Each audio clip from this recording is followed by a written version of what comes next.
Welcome to the Assembly Committee on Ways and Means and Senate Committee on Finance, Subcommittees on K12, Higher Education, and CIP. Will the Secretary please call the roll? Senators Canizaro, Neal, Buck, Stone, Dondero Loop, Assembly Members Hafen, Howdigi, Koenig, Monroe Moreno, O'Neill, Torres Fawcett, Yeager, and Chair Backus. And I am present. I would just ask that you mark Senator Canizaro, Assembly Members Torres Fawcett, and Howdigi as absent excused. With that, on today's agenda, we have presentations from staff on the from LCB on the pupil-centered funding plan and funding provided for K12 education, and funding formula and funding for cost of living adjustments for the Nevada system of higher education. For today's presentations, they are purely presentations. This is not the time for consideration of the governor's recommended budget. So for my colleagues, if you have questions pertaining specifically to the governor's recommended budget, I would ask that you hold on to those wonderful questions for the time. We will be having a budget hearing to go over the governor's recommended budget at a later date. Also, at the end of today's hearing, we will also have time for public comment. And just for ease, I just want to make sure for those listening over the internet that if they choose to call in at the end of today's hearing, that you can do so by phone. And the telephone number to provide public comment or testimony is 888-475-4499, and you'll be prompted to provide a member ID, which is 867-5061-2408, followed by the pound or hashtag sign when prompted for a participant identification number. With that, I'd like to call up, and they're already ready, Mr. Malone and the K12 team. Please feel free to begin when you all are ready. Good morning, Madam Chair. I'm James Malone, LCB Fiscal for the record. To the left of me is Liliana Camacho-Poco, and to my right is Yuri Yakovlev, and we are the K12 education team within the Fiscal Analysis Division for the legislature. On today's agenda, we will be providing an overview of a report that we prepare after every biennium after the close of the legislative session. This report is posted on the legislative website. Each committee member here should have a copy of the report with them. It looks like this. And we'll be providing that presentation. We will briefly pause after every slide in case there's any questions, and then there will be time after the presentation for questions as well. And without further ado, I will pass this off to Ms. Camacho-Poco to begin the presentation. Thank you, Mr. Malone. Good morning. My name is Liliana Camacho-Poco, and I'm going to start off. We're going to start by taking a look at the macro level view of public K-12 education. Page 1 of your report begins with the national overview. This data is from the National Center for Education Statistics in fiscal year 2021, which was the most recent year that the data was available. Ms. Ochopoco, can I trouble you to put your microphone down? And I think it is like, and I don't know if AVH can do anything to turn it up lightly as well, but we're running into, it's hard for us to hear up here. Test. That sounds good, but I feel bad that you're going to have to talk loud and directly into your microphone. Thanks. I'll practice my outside voice. Okay, so the center reports that total public education revenue was approximately $837.3 billion for public elementary and secondary education in the U.S. in fiscal year 2021, emphasizing the critical role of state and local governments in education funding. You will note the greatest percentage of revenues came from state and local governments, which together provided $748.9 billion, or approximately 89.4% of all revenues. The federal government's contribution was $88.4 billion, approximately 10.6% of all revenues, and these funds support school operations, construction, equipment, and debt financing. This graph is included in Appendix A, page 18 of your report. This graph depicts the total revenues for public elementary and secondary education in the U.S. between fiscal year 2012 and fiscal year 2021. You will note the steady growth in total revenues for public elementary and secondary education. Total revenues increased by 39.4% from $600.5 billion in fiscal year 2012 to $837.3 billion in fiscal year 2021. The largest increase was in revenue provided by state governments, and which increased by 41.4% from $271.5 billion to $383.8 billion in fiscal year 2021. Over the same period, local revenue increased by 36.2% from $268 billion to $365.1 billion, and federal revenue increased by 44.8% from $61 billion to $88.4 billion. States had significant variation in how they funded public K-12 education.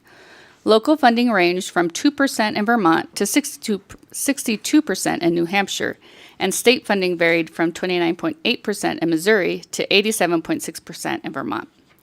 These differences reflect the unique state financing structures, which make it challenging to compare state and local funding for public education across different states. Now the Nevada overview. Total K-12 revenues in fiscal year 2021 were approximately $5.8 billion, which represented the highest amount in the past decade at that point. I would note this information is for the Nevada plan, as it was the most up-to-date information available from the National Center of Education reports. Like other states, Nevada relies on shared funding from local, state, and federal sources. In fiscal year 2021, the local share of revenue totaled 55.3%, or $3.2 billion, while revenue from the state totaled 33%, $1.9 billion. Federal revenue accounted for 11.7%, $680 million, which was above the national average of 10.6%. This graph is included in Appendix B, page 19 of your report, and displays Nevada's K-12 education revenues between fiscal year 2012 and fiscal year 2021. You will note there were significant growth as revenue increased by 40.7% from $4.1 billion in fiscal year 2012 to $5.8 billion in fiscal year 2021. Nevada's 40.7% increase is slightly above the national growth percentage of 39.4% over the same period. We wanted to provide information on the new People-Centered Funding Plan revenue. This information is provided by Insight reports prepared by a contracted vendor. Reports are available on the LCB Fiscal website for statewide data and on the Nevada Report Card website for school district and school-specific data, and the addresses will be provided on a later slide. Revenue resources include state revenue of general fund appropriations, slot tax, cannabis compliance board transfers, recreational marijuana, retail tax, property and sales taxes, and governmental services tax, which will be detailed later in this presentation by Mr. Malone. Federal revenue may be payments in lieu of taxes for federal land, mining, and solar royalties. Local revenue includes minor revenue for facility rentals and bus sales and rentals, and other revenue sources may include student and athletic fees and donations. This graph is included in Appendix C, page 20 of your report. This depicts the percentage distribution of K-12 education revenues for Nevada and the U.S. between 2012 and fiscal year 2021. I would note that local revenue in Nevada is primarily derived from the state-mandated school support tax and ad valorem property and mining tax, which was considered a local revenue source under the Nevada Plan funding formula, which was in effect through fiscal year 2021, which was historically been one of the highest in the nation, that top maroon line on the graph. In fiscal year 2012, the local share of revenue in Nevada was 57%, the fifth highest in the nation. And in fiscal year 2021, the local revenue share dropped to 55.3%, the sixth highest percentage nationally. State revenue trends in Nevada increased from 33% in 2012 to 37.3% in 2020. However, due to the pandemic and its related impacts, the state percentage dropped back to 33% in fiscal year 2021. There is variability across school districts with revenue sources differing among them. Local contributions range from 1.1% in Lander County to 21.4% in Washoe County, and state contributions range from 61.6% in Clark County to 87.3% in Eureka County. It is important to note that the funding percentage distributions for school districts changed significantly with the establishment of the State Education Fund in fiscal year 2022 and the implementation of the People-Centered Funding Plan. Certain local revenues, such as the local school support tax, which were previously reported as local revenues, were redirected into the State Education Fund and distributed under the People-Centered Funding Plan. These revenues are now reported as state contributions rather than local contributions. There is a longstanding impact of Nevada's tax policy on education funding over the past 50 years. Some key legislative milestones include Senate Bill 15 in 1967, which established the Nevada Plan funding formula and state distributive school account. Multiple updates occurred that are outlined in your report. Now, jumping ahead to 2015, updates from 2015 through 2021 included tax increases to support K12 education, including higher local school support tax rates, 15% excise tax on wholesale marijuana sales and license fees, 10% excise tax on retail recreational marijuana sales, and annual gold and silver tax. The People-Centered Funding Plan was approved by the 2019 legislature to replace the Nevada Plan funding formula that had been utilized for over 50 years. To provide time to fully develop the plan and its mechanics, the 2019 legislature and 2021 legislature approved funding under the plan to initially be provided in fiscal year 2022. The plan established a state education fund to contain all state and most local K-12 revenue. Thank you, and now I'll pass it off to Mr. Malone. Thank you, Ms. Camacho-Poco. James Malone, LCB Fiscal for the record again. Can you hear me all right? All right. All right, so starting on the next slide, I'll begin the presentation on the overview of the People-Centered Funding Plan. There are some constitutional requirements that the legislature provide for a uniform system of common schools, and that it requires the legislature to provide funding for K-12 education before any other funding may be appropriated for the next biennium. So this means that the K-12 education bill must pass before any other funding bills for the 25-27 biennium be passed. There's some Nevada revised statutes that declare that the proper objective of state financial aid to public education is to ensure each Nevada child a reasonable equal educational opportunity, recognizes wide local variations in wealth and costs for pupils, expresses the state's financial obligation as providing a certain basic level of support to each pupil, and designates the People-Centered Funding Plan as the funding formula for K-12 education in the state. Currently, there are 17 school districts within the 17 Nevada counties. There are also charter schools that are sponsored by the State Public Charter School Authority that are also considered public schools that are funded through the People-Centered Funding Plan.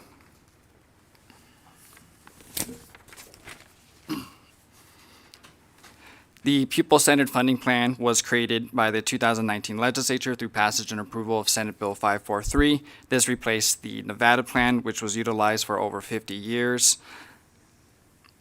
It was first implemented in fiscal year 2022, which is 2 years after passage of Senate Bill 543 to develop time to develop the mechanics.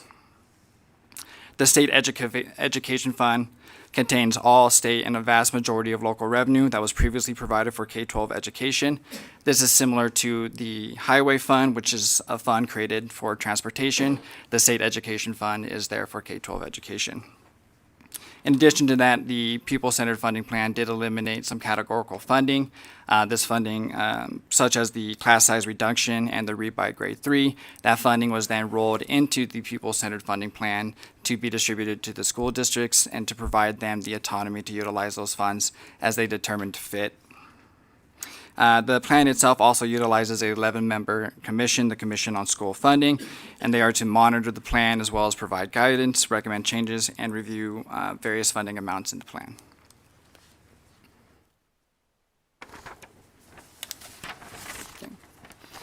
Some additional statutory provisions regarding the PCFP. It is the legislative intent that the base per pupil funding amount increase each year by not less than inflation to the extent practicable. provides for proportional decreases or increases in the base per pupil funding amount and weighted funding amounts if funding in the state education fund changes. It also provides a requirement that the governor, as practicable, increase or decrease general fund appropriations based on the economic forum forecasts. It also provides the governor, if they determine it impracticable to follow the provisions of these statutes, to instead propose a budget for K-12 education that they determine to be appropriate.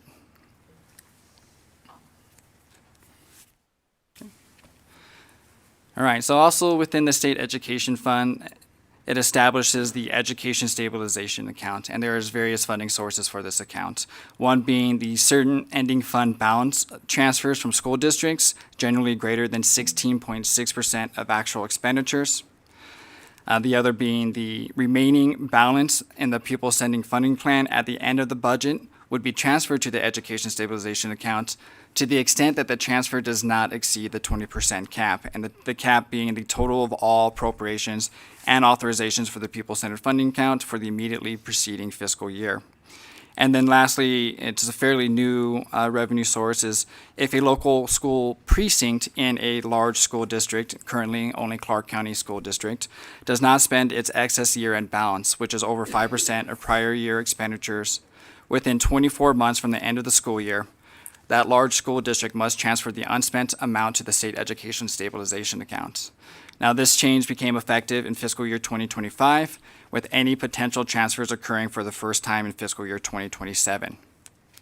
And this account, the stabilization account, also earns interest earnings.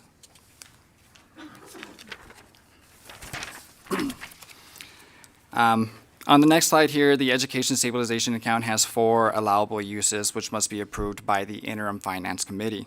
First one is to provide additional funding when the state education fund receives less than its projected revenue or enrollment growth exceeds projections. It can provide cash flow when there are delays between payments and revenue received in the state education fund. It can be utilized to correct payment errors when identified by an audit or fund a shortfall created from an error in the application of the pupil-centered funding plan by the Department of Education.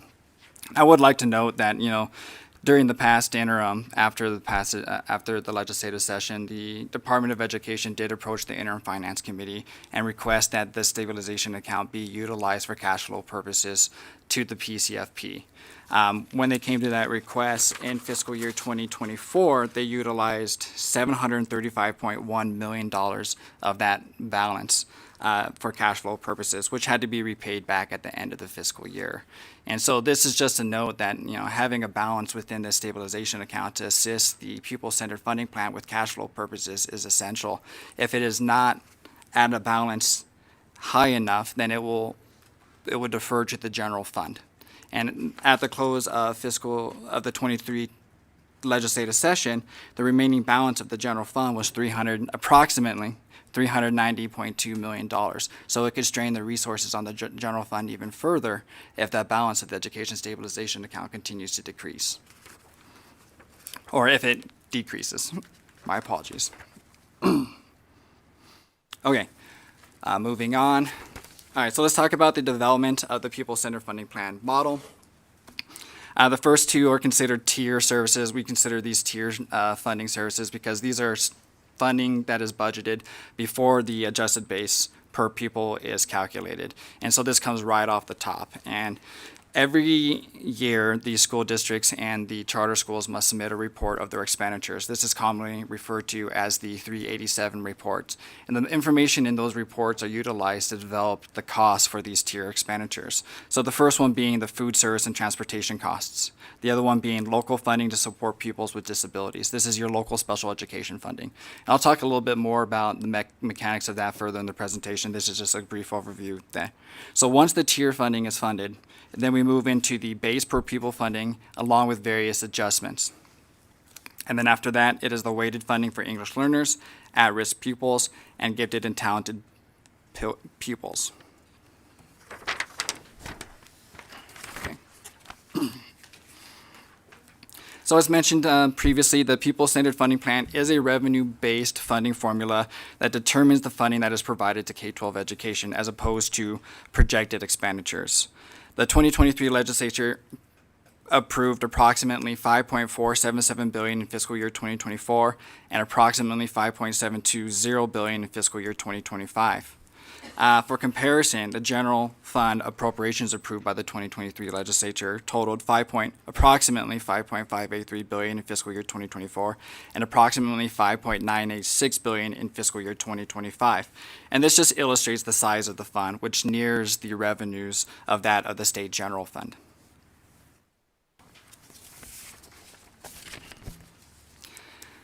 So this next slide is the table, the consensus forecast. This forecast for the revenues that go into the state education fund is done by the Legislative Council Bureau's tax team and the Governor's Finance Office economists. And so a consensus forecast is developed that is utilized for the state education fund. As you can see at the top there, general fund appropriations is a large contributor to this fund, being the second largest right after the local school support tax, and then also the third largest being the property tax. And there's a list of other revenue sources in here, and so I'll give it a few moments before I move on to the next slide.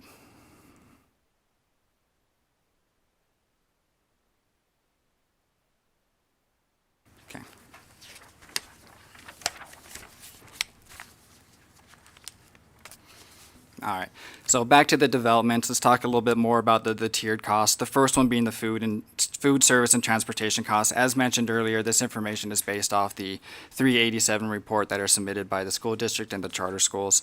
The 2023 legislature approved food and service and transportation costs based on a 4-year average. And so this would be fiscal year 2019 through fiscal year 2022. Fiscal year 2022 at the time being the most recently available expenditure data that we had. For local funding to support pupils with disabilities, the 2023 legislature approved local funding to support these individuals based on the actual local revenue provided in the most recently available year, which was fiscal year 2022. This is to assist with the local maintenance of effort requirements and not to penalize districts for providing general funding, operating funding to special education.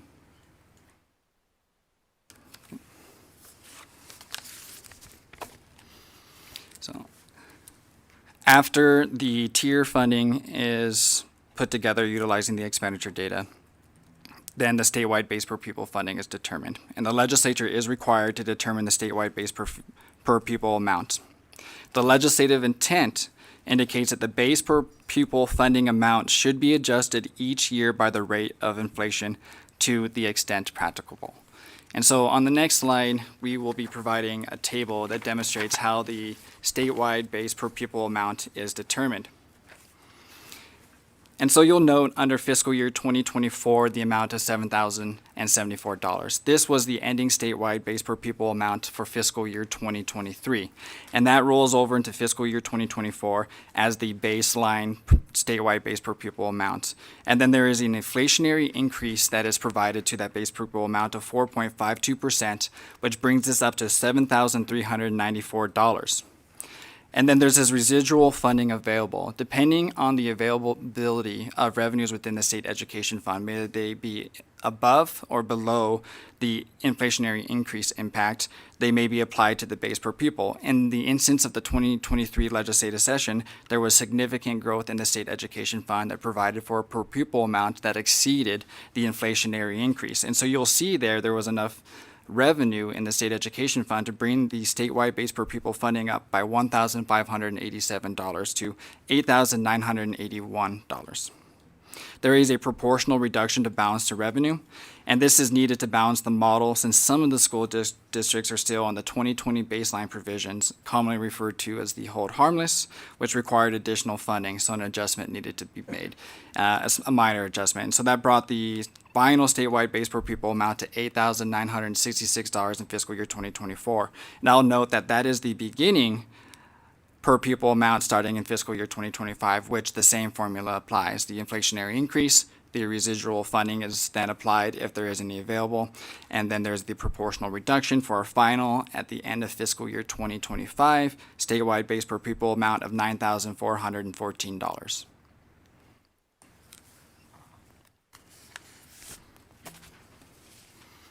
Okay. Once the statewide base per pupil funding amount is determined, there are two adjustments in statute that get applied to this amount per the counties. My apologies, the school districts. There is the cost adjustment factor, commonly referred to as the Nevada Cost of Education Index, and this adjustment factors in the Consumer Wage Index and the Original Prices Parities Index to account for changes in costs among different areas. The Commission on School Funding did recommend an index of 1.0 for all schools, so this effectively provides no adjustment for this index. So if your statewide per pupil is 9,414 and your adjustment factor is 1, 9,414 times 1 makes it 9,414. So when applying a 1 factor as such, it doesn't provide any adjustment. And so the second one being the attendance area adjustment, and this is to account for increased costs to operate schools in attendance areas with low population densities. Projected enrollment for each attendance area in the state was calculated. In this adjustment is if the larger your attendance area, the lower the adjustment, and so the lower your enrollment, the higher the adjustment gets. And this was put together through a study through APA Consulting and is still utilized in the model.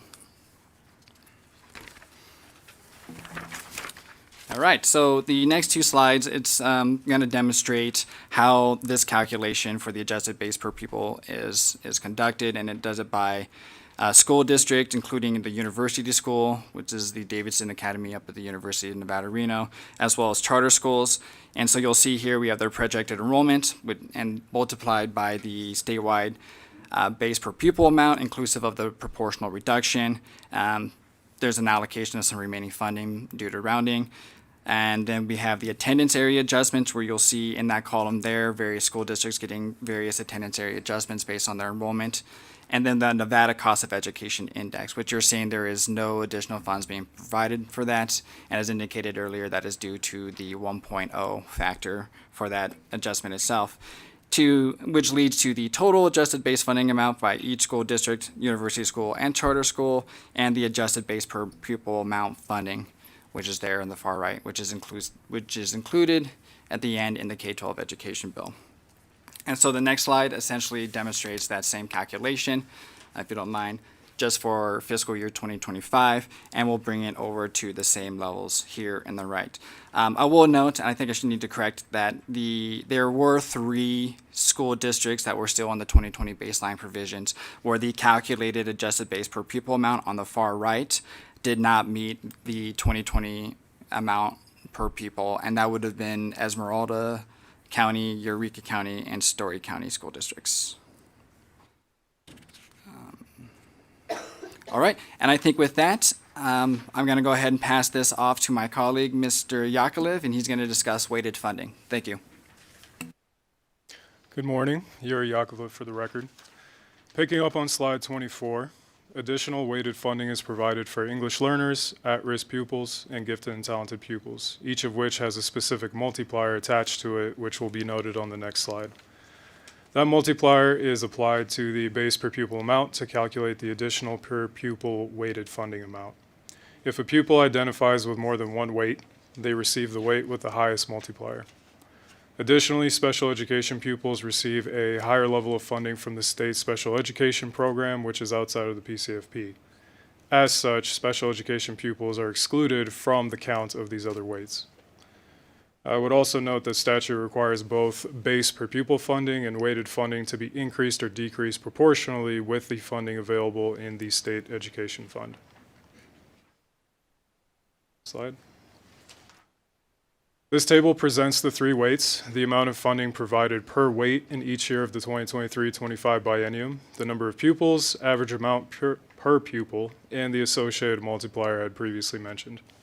Total weighted funding for fiscal year 2024 was $419.2 million and $440.1 million for fiscal year 25. For the initial legislatively approved budget, the number of pupils presented in the table were determined by utilizing audited counts from October 1st, 2022. The counts were updated for fiscal year 2025 based on the October 1st, 2023 audit, and funding was adjusted accordingly. Next slide. As previously indicated by Mr. Malone, a statute provides that school districts and charter schools should receive at least a similar level of funding on a pure pupil basis as they did in fiscal year 2020. Fiscal year 2020 reflected various budget reductions due to the COVID-19 pandemic. Therefore, amounts awarded to school districts and charter schools prior to the reductions were utilized to determine that baseline funding level. This allows school districts and charter schools to not be penalized for having to provide budget reductions in fiscal year 20 to compensate for the loss of revenue from the pandemic. The fiscal year 20 baseline calculation will be performed each session, with additional school districts possibly moving to the PCFP in future years.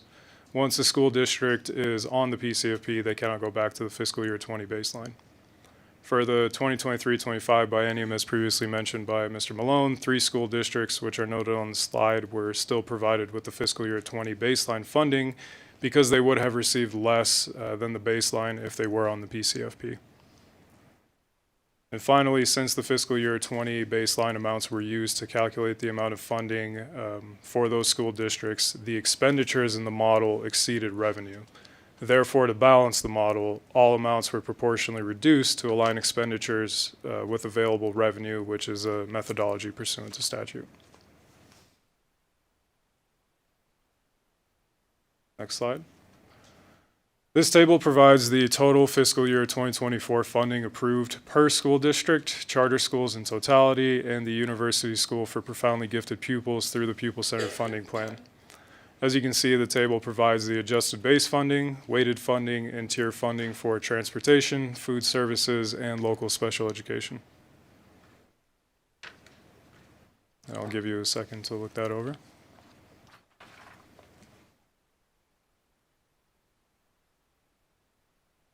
Okay, next slide. And this is the same table, but for fiscal year 2025.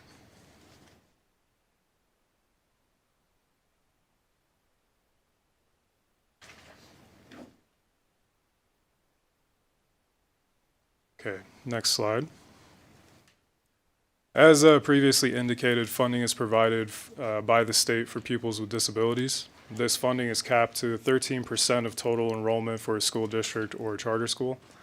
$244.2 million in fiscal year 24 and $251.3 million in fiscal year 25 was appropriated for this purpose. An additional $1.5 million per year was appropriated to assist school districts and charter schools whose enrollment exceeded the 13% cap. And $2 million was appropriated to reimburse school districts and charter schools that experience extraordinary expenses for students with significant disabilities.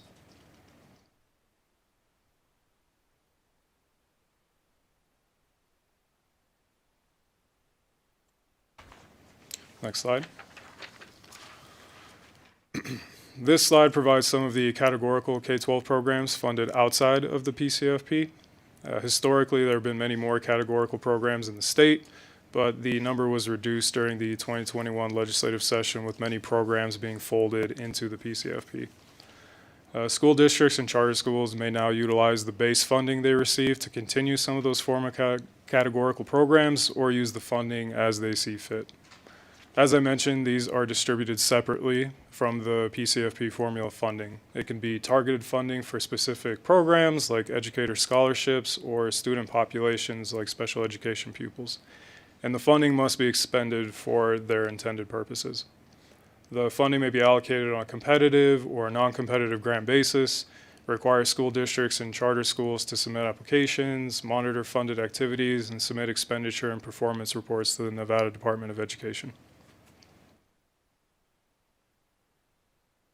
Next slide. Outside of the PCFP, the Department of Education receives federal grant funding for K12 education, which is distributed to school districts and charter schools. For example, there's the Title I funding, which is provided to schools that serve an area with high poverty.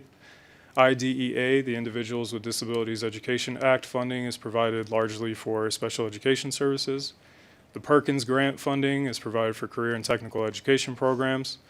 And additionally, to address the impact of the COVID-19 pandemic, the state received federal elementary and secondary school emergency relief funding totaling $1.7 billion, 90% of which was required to be passed on to school districts and charter schools. Next slide. This slide provides, in essence, the total K12 funding provided for the 2023-25 biennium through the PCFP, state categorical funding, and federal funding. The bottom half shows the total funding on a pure pupil basis based on the enrollment counts that were utilized to build the PCFP for the biennium. I would note that these amounts exclude the one-time COVID funding that I previously discussed, and also pre-K and adult education funding, since those are outside of the K-12 realm.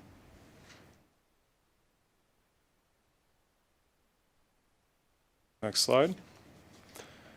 This table provides the exact same information from the previous slide, however now in a colorful bar chart.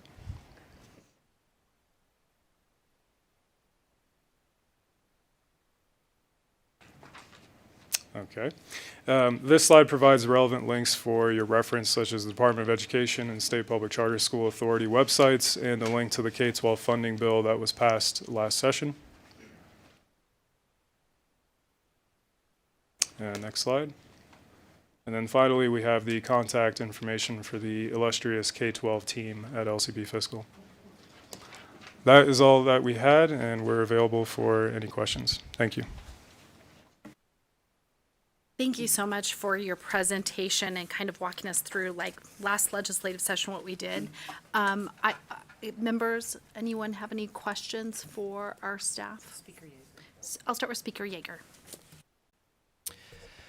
Thank you so much, Madam Chair. Thank you for the presentation. I had a question on slide 17. I'm not sure if we can go back to that. Sorry, I didn't ask it at the time, but this is the chart that talks about the legislatively approved funding. And my question was, maybe about 5-6 lines down, we have recreational marijuana retail tax, which I know is the excise tax that's on cannabis. But then about 4 lines under that, we have transfer from the Cannabis Compliance Board.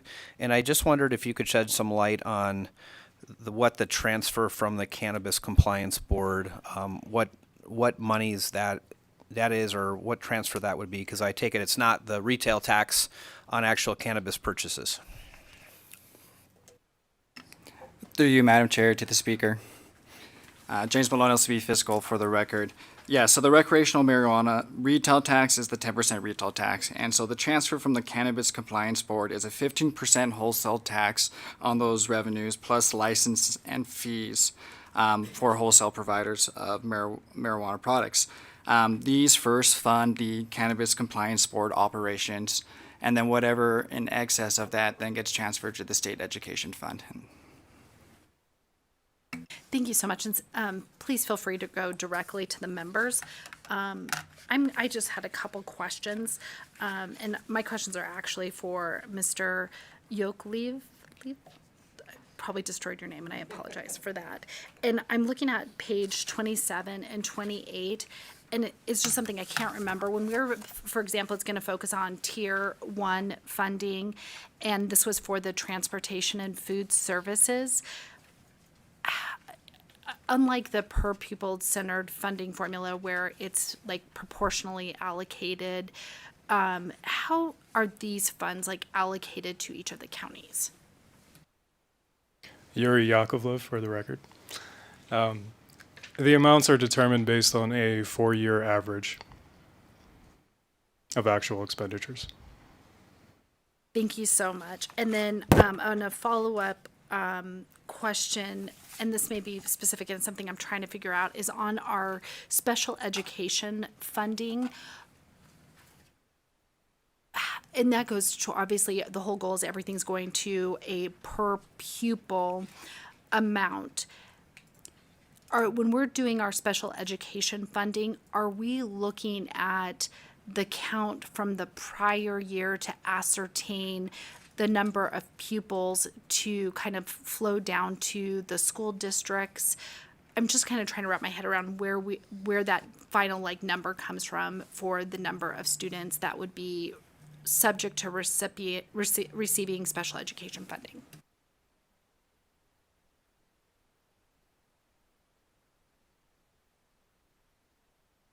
Yuri Yakovlev, for the record. During count day, so October 1st of the even-numbered year, All the individuals that had an individualized education plan were noted, and then in fiscal year 25, those were updated as well for fiscal year 23. Audited accounts? Thank you so much for that. Members, do we have any other questions? We'll go to Senator Buck. Thank you so much, Chair Bacchus. I know that the PERS allocation or contributions are going up 3.25%. And so I guess I'm concerned about the increase in per pupil funding and being able to fund raises in that with that.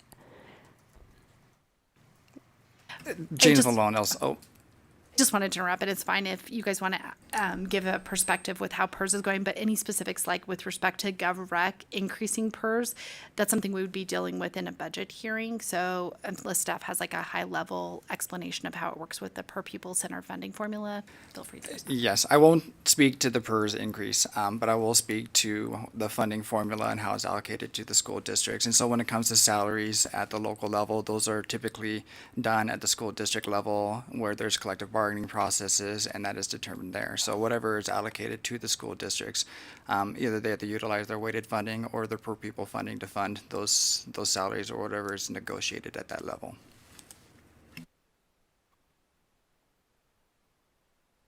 Anybody else? With that, I think I just want to express our appreciation again for this background information. And I'm sure members, if we have any questions, we can reach out to you guys for some more specifics. So I thank you all. And with that, we'll go ahead and move to the next presentation on our agenda, which is the funding formula and funding for cost of living adjustments for the Nevada system of higher education. And we have Ms. Mangoba and her team who will present, and feel free to begin when you all are ready and set up.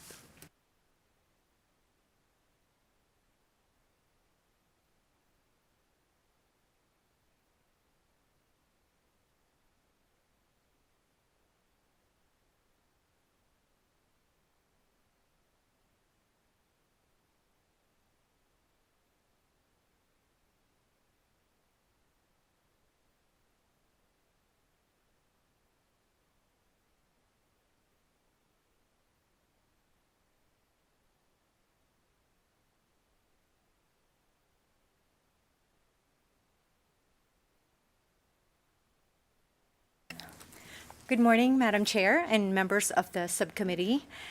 I'm J. Marie Mangoba from the LCB Fiscal Analysis Division, and with me today is Mr. Brody Leiser, my colleague. Before we begin, I would like to provide a brief overview of what is meant when there is a reference to budget policy, because you'll be hearing that a lot throughout the presentation, and how budget policy may be memorialized and effectuated. Budget policy can be generally described as strategic guidelines to carry out and implement budgetary decisions and may reflect certain intentions of the money committees and/or the legislature. Budget policy is not always but can be codified in statute, but it can also be memorialized through the budget closing documents, letters of intent, what is referred to as a back language in session law, which would include the Appropriations Act, Authorizations Act, Capital Improvement Program Bill, and/or the Pay Bill. It can also be affirmed through the appropriation or authorization of funding for a certain purpose. The topics being presented today are reflective of previous and current budget policy adopted by the money committees. Lastly, as the chair had previously indicated, our intent is to present a concept using generic numbers and not the legislatively approved amounts nor the governor recommended amounts. So we're going to begin with slide 2. This is a high-level overview of the following topics that we will be discussing today. The first is the higher education funding formula as adopted by the 2013 legislature and continued by the 2015, 17, 19, and the 21 legislatures. The next topic is the higher education funding formula components and structure that was approved by the 2023 legislature. The third topic is the Ad hoc Committee on Higher Education Funding Recommendations, and as well as the Governor recommended phase-in of the new distribution methodology for the higher education funding formula. And lastly, we're going to talk about, Mr. Leiser will talk about the recent funding and policy history for cost of living salary increases for NSHE state-supported budget. So slide 3, please. The existing funding formula is not set in statute, but rather as a budget policy. It is based on the recommendations from the 2012 Interim Committee to Study the Funding of Higher Education, pursuant to SB 374 of the 2011 legislative session. And as previously indicated, was initially adopted by the 2013 legislature and continued by the 2015, 17, 19, and the 21 legislatures. The higher education funding formula determines the level of state general fund support for the 7 NSHE instructional institutions.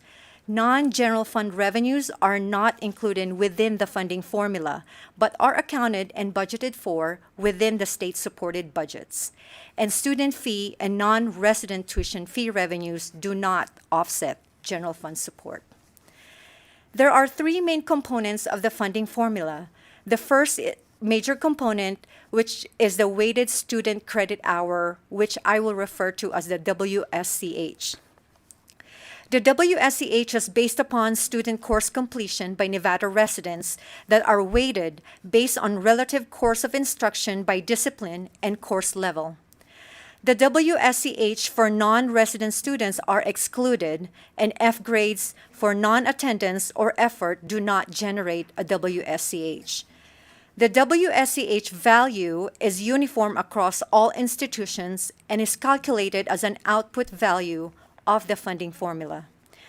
The WSCH is the basis for caseload funding adjustments and is used to determine funding distribution among 7 instructional institutions. The second major component is the small institution factor. This funding assists GBC and WNC with fixed administrative costs. The intent of the funding is to recognize that all institutions have certain fixed administration costs regardless of size. The level of funding is determined by the actual number of WSCH greater than 50,000 but less than 100,000, with a maximum amount for each institution at 1.5 million per year. As the institution's WSCH grow closer to 100,000, the level of small institution funding decreases. For the purpose of calculating the small institution funding, each WSCH is valued at $30 and is allocated prior to the calculation of the WSCH value. The third major component is the research space operation and maintenance. This funding is provided for UNLV and UNR to recognize their research mission and to provide funding for facility space that is dedicated for research and therefore not accounted for through WSCH. In general, research O&M funding is determined by identifying dedicated research space square footage at each university and its associated expenditures. Slide 4 demonstrates how the WSCH caseload adjustments and the small institution factors are calculated. The next slide, slide 5, talks about the structure of the funding formula, which has 3 parts.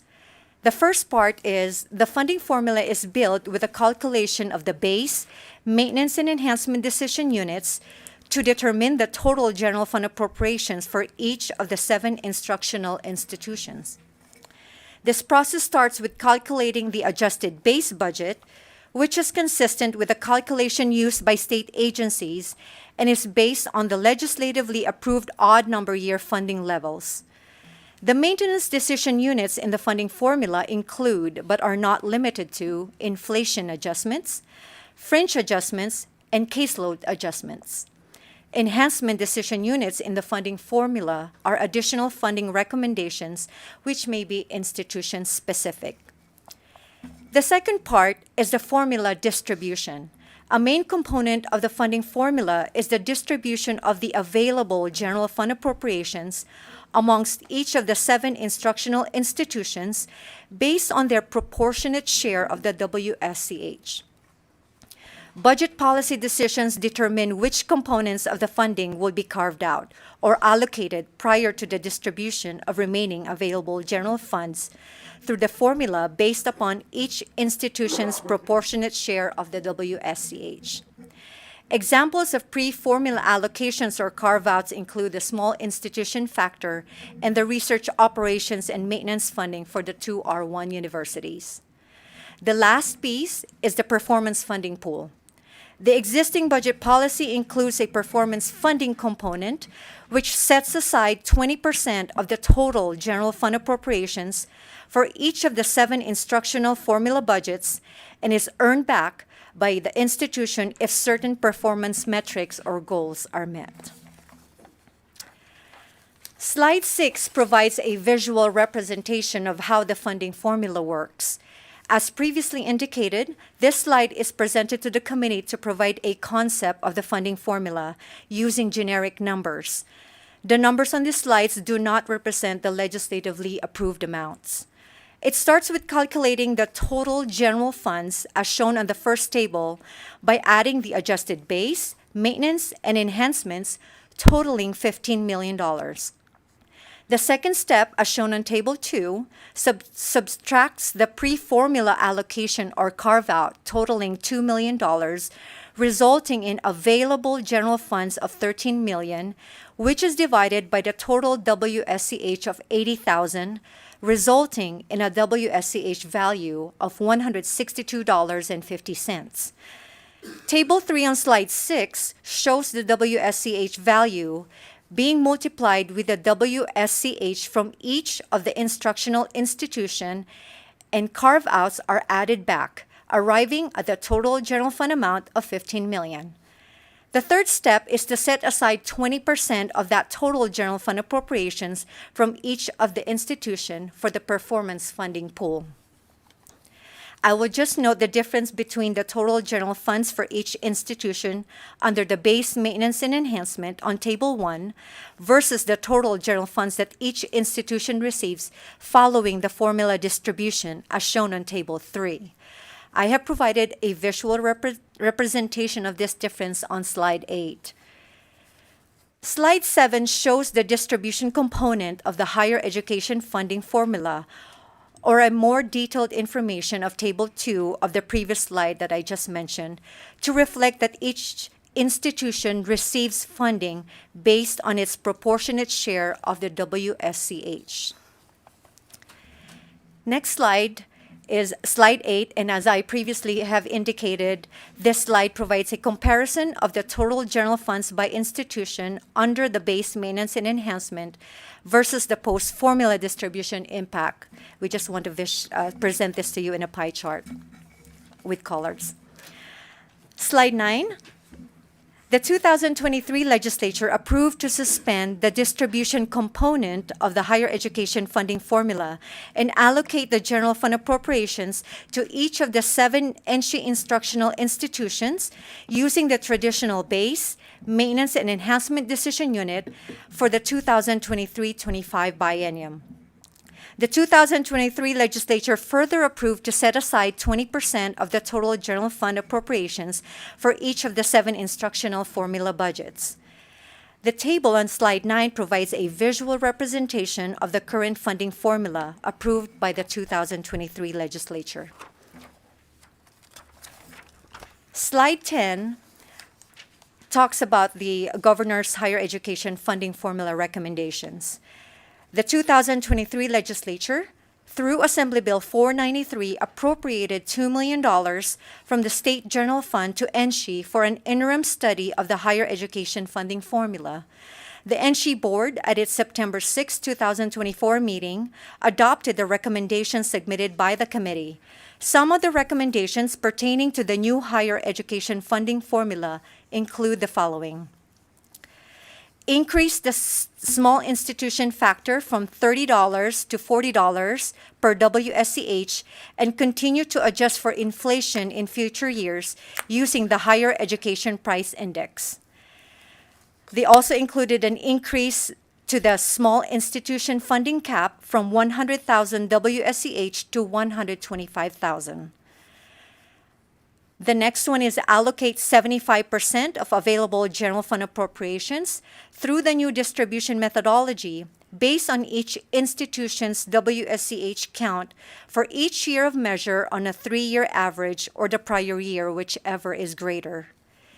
They also recommended to eliminate the current NSHE performance funding pool set-aside and replace it with an outcomes-based funding component within the new funding formula distribution methodology, allocating 15% of the funds up front based on a relative growth calculation.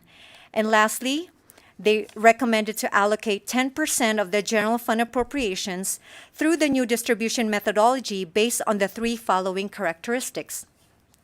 First is a total student term headcount enrollments and credit hours.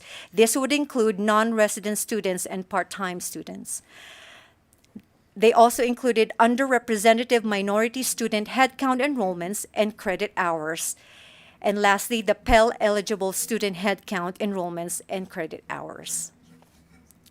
The governor's recommended budget includes the recommendation of the ad hoc committee on higher education I previously mentioned. However, the governor's recommendation is reflective of a phase-in methodology that would fund the implementation of the new funding formula at 20% of the total fiscal impact, resulting from the new distribution methodology in fiscal year 26 and 40% of the total fiscal impact in fiscal year 27. The new distribution methodology is a reallocation of funds with a net zero impact. However, as this would result in a decrease in funding for UNR and UNLV, the recommended budget includes a hold harmless provision or no funding reductions for the 2 R1 universities. Slide 11 compares the current funding formula distribution methodology which allocates available general fund solely on weighted student credit hours and compares it with the new recommended funding formula that allocates available general fund under the 3 separate distribution components, or the 75%, 10%, and 15% split that I previously described. Slide 12 provides a visual representation of how the new funding formula works. Similar to the current funding formula, it starts with determining the total general funds through the base, maintenance, and enhancements as shown on Table 1. The second step is to determine the available general fund appropriations for allocation by carving out the small institution factor and O&M, leaving a balance of $13 million as shown on Table 2. The available general funds of $13 million is then distributed based on the following: 75% based on WSCH, 10% based on the student attributes, and 15% based on the outcome-based funding component. The last piece is adding back the carve-outs. We then arrive back to the total general fund appropriations of $15 million. Slide 13 compares the total general funds under the base, maintenance, and enhancements versus the post-formula distribution under the new formula methodology. Next slide, slide 14. As with the existing funding formula, the new formula distribution component results in the shifting of funds among the institutions with a net zero impact. As recommended by the governor, the new distribution methodology results in increases for community colleges and Nevada State University and decreases for the R1 institutions. According to NSHE, the shift is primarily due to the reallocation of the weighted student credit hours and the addition of student attributes, more part-time students for the community colleges and the Nevada State University. The first table on slide 14 provides the fiscal impact of the new distribution methodology using our example data and demonstrates what a hold harmless adjustments would look like. The next 2 tables on slide 14 provides an illustration of the phase-in approach of 20% and 40%, similar to what has been recommended in the executive budget. I will now turn it over to my colleague, Mr. Brody Leiser, to discuss the policy history of the cost of living salary increases for the NSHE state-supported positions.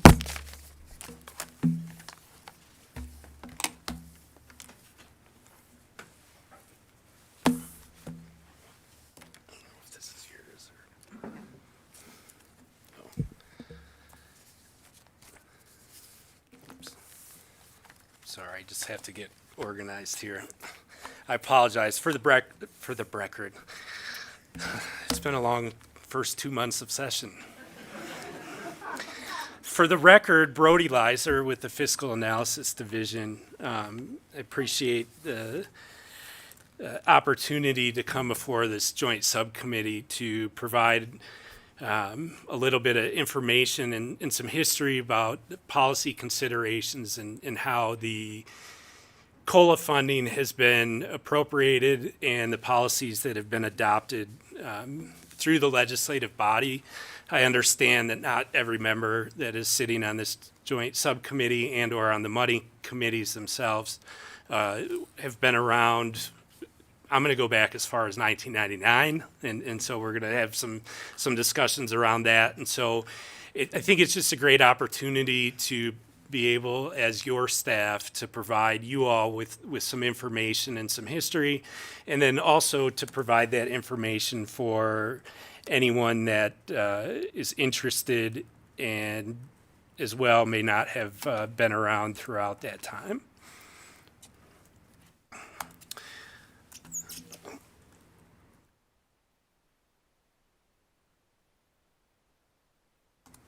All right, let's get down to business. So, on slide 15, I have just put here what the topics will be that I'll cover with the COLA discussion. That includes general fund appropriations for the cost of living adjustments, just general mechanics, how those work, as well as policy changes specifically related to higher education. During 1999, that was referred to as the University and College, Community College System of Nevada. It since is currently referred to as the Nevada System of Higher Education.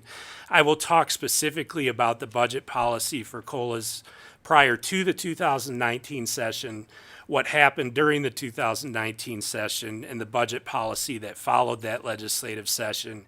And then at the end, we have an example that we will walk through to demonstrate and try to provide you a visual representation of how the funding is calculated and appropriated when the legislature approves cost of living increases and what it looks like for NSHE in comparison to executive branch agencies. So slide 16 talks about, there's a few things on this slide. The first of which is appropriations to the State Board of Examiners. Generally, the amounts that are appropriated to the Board of Examiners in the salary adjustment account are a pool of funding. And there are certain agency-specific pools. So if you look at the pay bill and the sections of the pay bill where the appropriations are made for the system of higher education, as an example, you will see a separate section in the bill for the system of higher education. As this body knows, there are a number of decisions that you all make in setting the budget for the state in the upcoming biennium. Oftentimes, the operating budgets are closed prior to any consideration or finalization of a cost of living increase. And so when the pay bill is introduced and accounts for any COLA that the money committees have approved, it often occurs after budgets have been closed, and therefore, in part, that's why the approach is taken to appropriate money to the Board of Examiners. As I mentioned, there's salary adjustment accounts that we talk about. Those accounts just contain general fund appropriations as well as highway fund appropriations. Non-general fund and non-highway funds are not authorized for the Board of Examiners. Agencies have the ability to augment those authorizations if necessary through the work program process to address any impacts that may come about with the COLA. As I mentioned, generally this funding goes into what we would call a funding pool. But in calculating the overall need, both the Governor's Finance Office and the Fiscal Analysis Division calculate the impact of any approved COLA at the budget account level. The general fund impact is based upon the proportion of general fund that is mapped to position costs. And so that is how the total general fund impact is identified for all executive branch agencies. If an agency receives half of its funding through general funds and half of its funding through fees, what is appropriated to the Board of Examiners is only the 0.5% of the COLA impact that's funded with general funds. The total general fund then impact is then generally funded at 80%, and that accounts for the fact that agencies may have vacancy savings and or other budgetary savings that occur during the current biennium in which they could cover the impacts of the salary adjustments or COLAs that are approved by the legislature. The appropriation to the Board of Examiners is the aggregate amount that's calculated across all agencies, thus creating a pool of funds that can be accessed dependent upon an agency's need. Now, while the money that's appropriated is calculated at 80%, that doesn't limit a specific agency from accessing its total need. Therefore, for example, if an agency was 100% generally funded and they did not have sufficient authority or funding in their budget to cover the impact of an approved COLA, they're not limited to only going to the Board of Examiners and getting 80% of the impact. They can access 100% of that through the Board of Examiners. Allocations from the Board of Examiners pursuant to the pay bill may be made upon the recommendation of the budget director, and agencies must follow the policies and instructions that are established by the Governor's Finance Office. I won't go through details of what those policies are, but I think a good example at times has been if an agency during any given fiscal year has processed or requested a work program to, say, remove $5 million of budget savings in their personnel expenditure category to fund an operating cost, they're then prevented from accessing funds from the Board of Examiners because they have already demonstrated, hey, we don't need the total authority that was in the legislatively approved budget and have requested a de-augmentation to that personnel category. So those policies and instructions are established and overseen by the Governor's Finance Office. With exceptions with some exceptions, agencies, again, can only access the pool of funding if their positions are funded in whole or in part with general funds. And the reason I said with exception is this body approved a very substantial COLA last session, 23% over the biennium, in recognition that fee-funded agencies or agencies that were not funded with general funds may have difficulties being able to meet that COLA increase. This body chose to appropriate money to the Board of Examiners so that those agencies would have access to the resources necessary to implement the COLA. And as I mentioned, the pay bill does allow the Board of Examiners to allocate funds upon the recommendation of the director of the Governor's Finance Office and prohibits funding from being used for any other purpose other than the COLA impact. So I finally get to the second bullet on this slide. The second bullet on this slide is a budget policy change that occurred in the 70th session of the 1999 legislative session. And what this budget policy did was it required justification prior to the release of COLA funding for university and college classified staff. So at this time, the policy of the legislature was to appropriate any COLA impact, general funds to support COLA impact for the classified staff of the system to the Board of Examiners. The impact to professional staff of the system was appropriated directly to the system, and the system was responsible for administering the implementation of the COLAs for its professional staff. So that is why the policy change here is specific to classified staff. Prior to this, prior to the 1999 session, the university and college, community college system of Nevada was not required to justify its need prior to receiving allocations of funds from the salary adjustment account for its classified staff. This budget policy change can be referenced in both the appropriations report from 1999 as well as the a 1999 letter of intent. I will say prior to 1999, we did go back and look, and the language that I referenced earlier about the Board of Examiners allocating salary adjustment funds upon the recommendation of the budget director, that also existed in 1997 in the pay bill, but it was realized that there was no justification being required. And it may surprise you, but I actually was in the building in the 1997 session. It was a field trip with Carson High School, but so I can't give you the entire background, but I was around for one day. The next budget policy change that we wanted to make the members aware of came about in the 2005 legislative session. And this was that appropriated COLA funding for professional staff in the 2005 legislative staff was made to the Board of Examiners rather than directly to the system.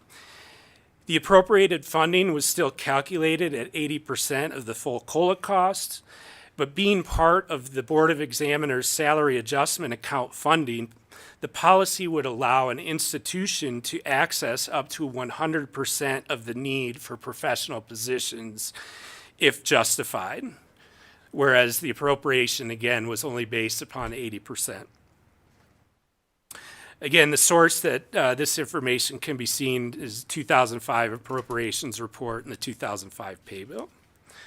Moving on to slide 17, I want to talk a little bit about the general fund budget policy for COLAs prior to the 2019 session. General funds were appropriated to cover 80% of the total impact resulting from any COLA increase approved by the legislature.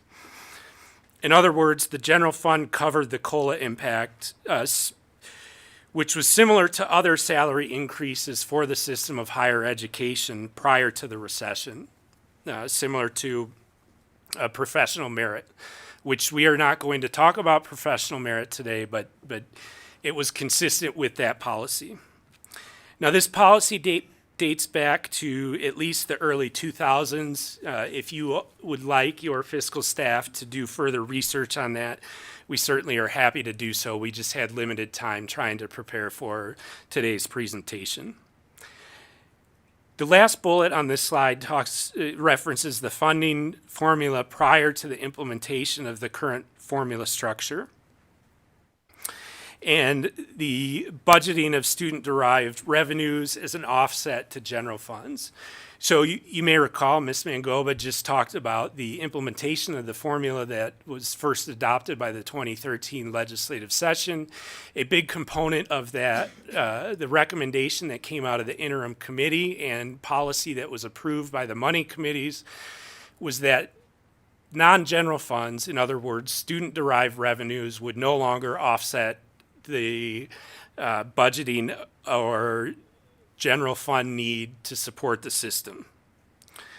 Under the formula that was in place prior to the adoption of the current formula, student-derived revenues offset the amount of general fund that would otherwise be budgeted. And this is a very important policy when understanding how COLA was funded prior to the 2019 session and prior to the implementation of the current funding formula during the 2013 session.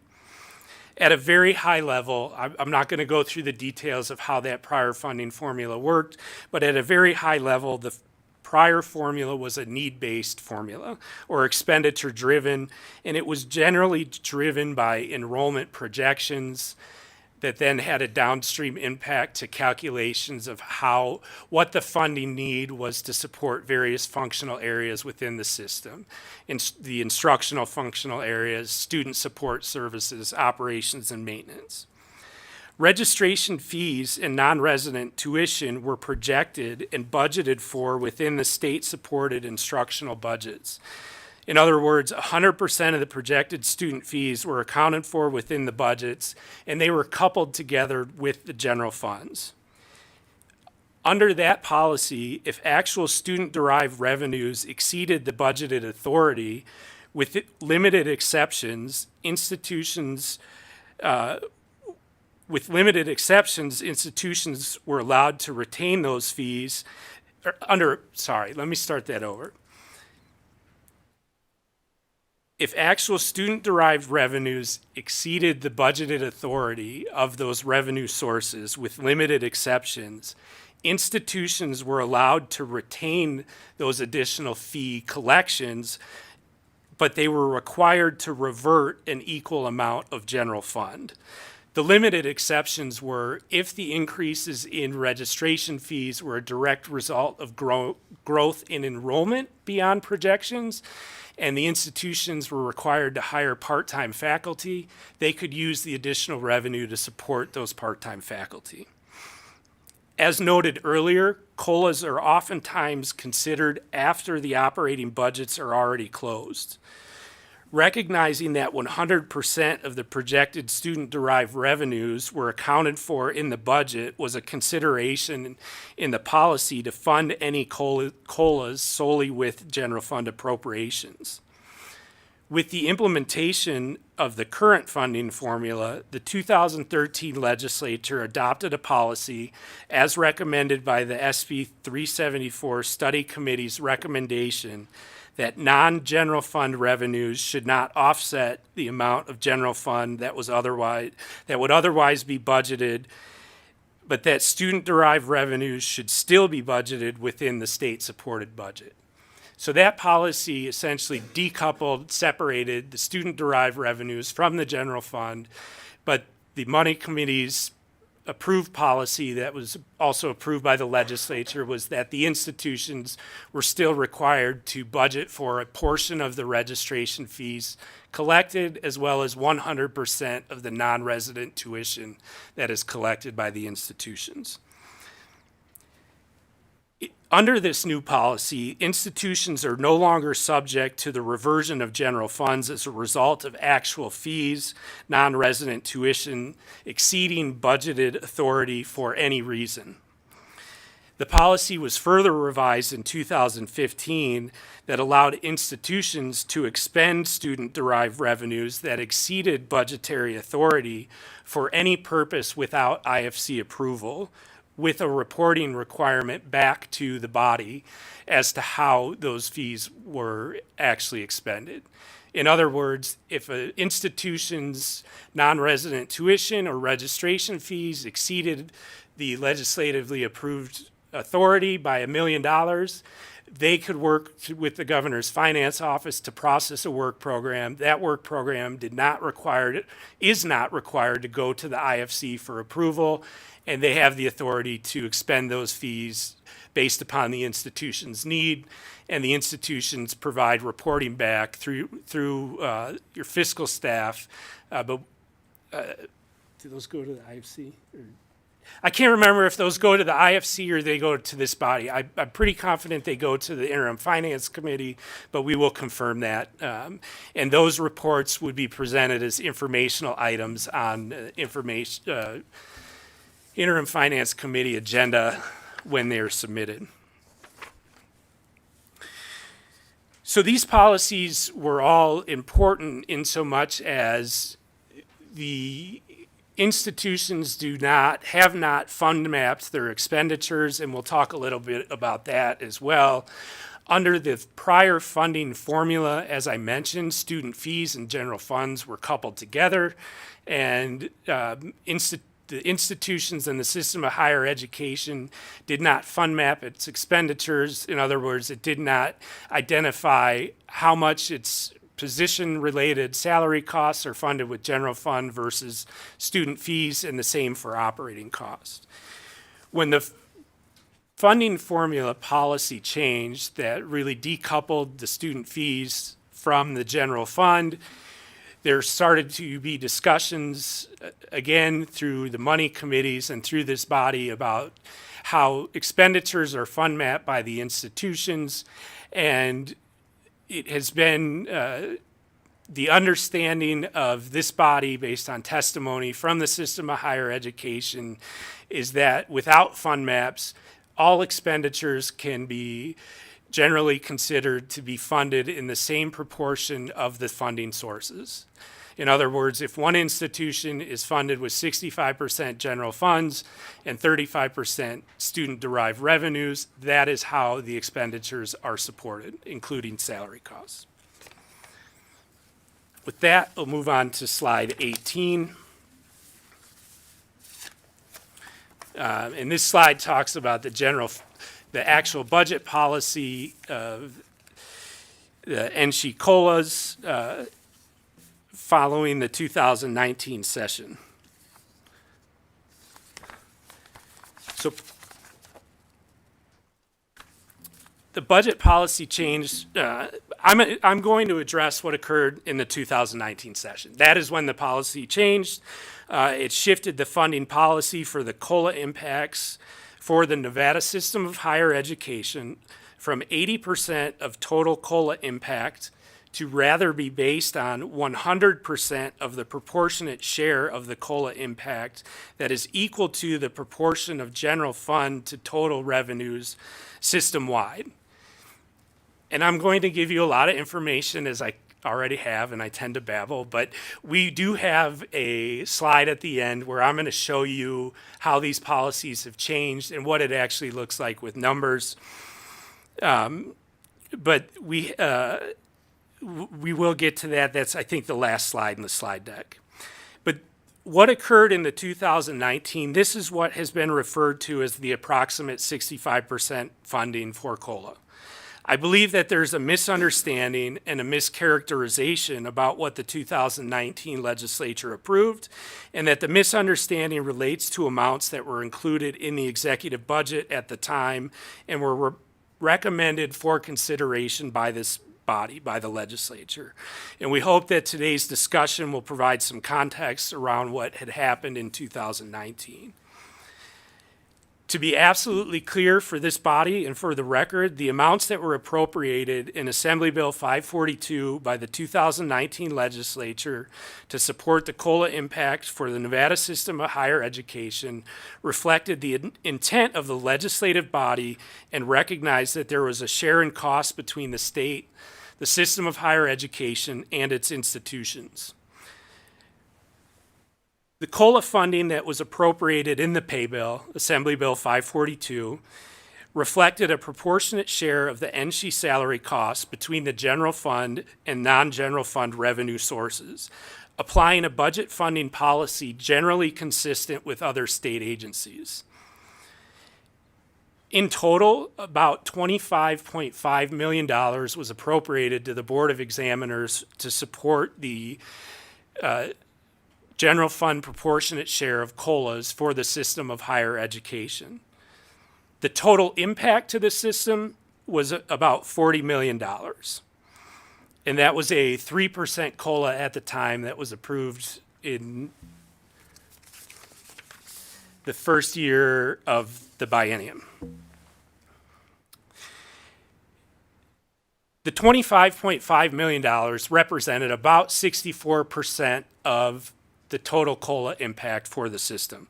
Total funding for the system of higher education over the 2019 to 21 biennium totaled $2.116 billion.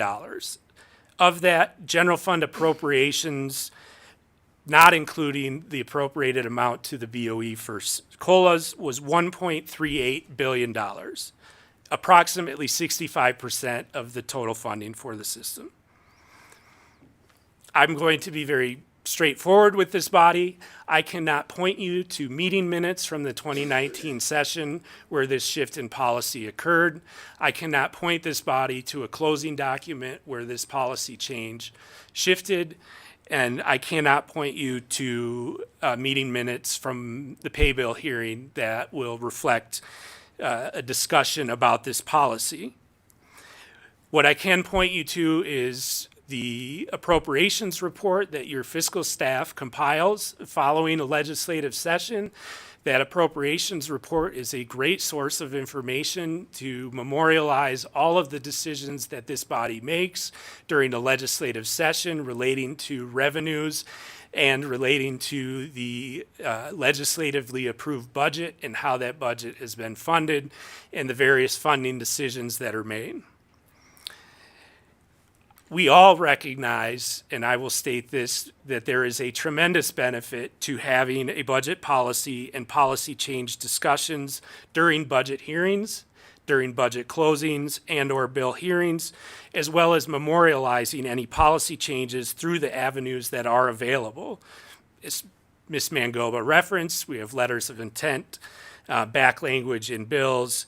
This creates a record that can be referred to not only for future legislative bodies, but as well as the public, state agencies, your fiscal staff, and any of those that are impacted by those decisions. With that, I do want to talk about what came over in the executive budget during that session. So the executive budget that was submitted to the 2019 legislature recommended general funds totaling $62.9 million to fund a 3% COLA for all state employees, including NSHE. The supporting calculations for the governor's recommended amount for NSHE was based upon a COLA impact, total COLA impact multiplied by 80%, with the result then multiplied by 80%. This is what has been referred to as the 80% of 80%, and mathematically comes out to 64%. The governor's finance office submitted that calculation. They were aware of that calculation, and what I can tell you is that during that legislative session, there was not a budget amendment submitted by the governor's office to increase the amount of funding that was recommended for the COLAs statewide. I cannot answer why an amendment was not submitted, and therefore I cannot answer what the intent was from the governor's office at that time. But that piece of history, I shouldn't have, it's not that long ago, but you know, that context I think is important for this body to hear, because there is a difference in perception of what was approved and how the legislatively approved amount came about during the 2019 session. Regardless of what was recommended by the governor, the legislature chose to appropriate funding that was reflective of a proportionate share of NSHE salary costs between the state, the system, and its institutions. I also want to talk about and this is the third bullet under the first bullet on this slide. I want to talk about recognition of a similar proportionate cost share to address salary compression issues within the system of higher education that was approved by the Board of Regents and submitted for consideration by the governor and presented to the money committees during the 2019 session. I want to be very clear for the record here. I am not suggesting that the similar approach that was approved by the Board of Regents to address salary compression issues within the system served as the reason for the legislative budget policy. For members of this body, as well as interested parties that are not familiar with some of this history, we feel that this context is meaningful in relation to the COLA discussion. During the interim prior to the 2019 session, the System of Higher Education commissioned a study with Gallagher Consultants to look at faculty compensation levels, and it was to study faculty compensation within the system in comparison to other institutions of higher education, I believe nationwide, regionally, and with peer institutions. That study was presented to the Assembly Bill 202 Interim Study Committee concerning the cost and affordability of higher education. Assembly Bill 202 was a study that was passed through legislation during the 2017 session. Among other things, the study identified a significant pay compression issue within the system following pay freezes, suspension of merit pay, and lack of COLAs following the Great Recession. The study identified approximately $90 million would be needed to address the compression issues system-wide. The Board of Regents approved an approach that would have addressed the $90 million and the issue over a 3 biennia period, and approved a budgetary request of $30 million to be presented to the governor and to the 2019 legislature. This recommendation by the board was not included in the governor's recommended budget. It was, however, presented to the Legislative Commission's Budget Subcommittee prior to the 2019 session, and was presented to the as the board's top priority within its items for special consideration to this joint subcommittee during the 2019 session. The $30 million in funding that was requested by the Board of Regents was to be funded with $20 million of general funds and $10 million of institutional funds, recognizing that there would be a proportionate share of costs in implementing the salary adjustments to address the compression issue, and that proportionate share was something that's shared by the state and by the system. Again, this was not the sole reason for the legislative budget policy change that occurred during the 2019 session with the COLAs.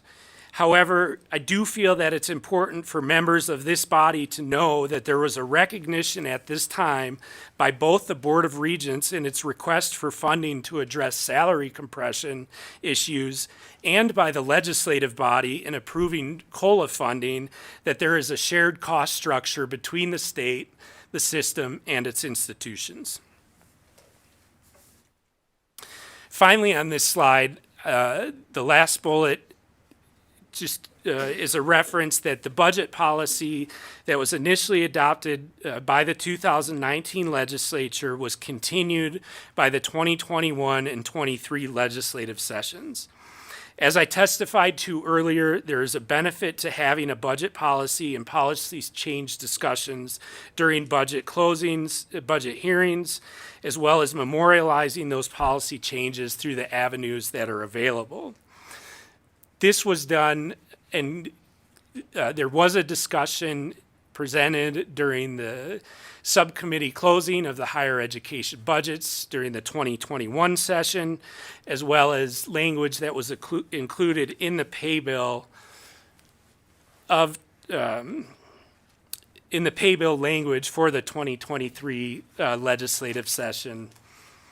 And I will have to get you the bill number for reference, which I can get, but that language basically stated, it didn't basically, I'm going to read it. It said appropriations from the state general fund for cost of living adjustments for the classified and professional employees of the Nevada system of higher education will be based on the proportion of appropriations from the state general fund to total revenue within each state-supported budget of the Nevada system of higher education.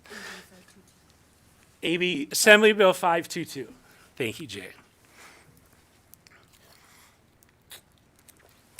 If you don't have enough to read and would like more information about this, I would suggest the 2021 meeting minutes from the NSHE budget closing in the joint subcommittee, which was on May 6th, 2021, is a wonderful resource to go back and take a look at in relation to policy considerations with how staffing is funded in the system of higher education. And with that, we'll go to slide 19, and after having gone through all of the background and some of the policy, what we are trying to demonstrate on this slide as well as the next slide is to show you exactly how the calculations occur when money is set aside by this body to fund the general fund proportion of any COLA impacts or COLA increases that occur. So what we have on the left side of the slide is just a generic representation that if an agency and or NSHE was funded with $65 million of general fund and $35 million of other fund, in other words, 65%, 35%, how would the calculations for the Nevada system of higher education look in comparison to an executive branch agency?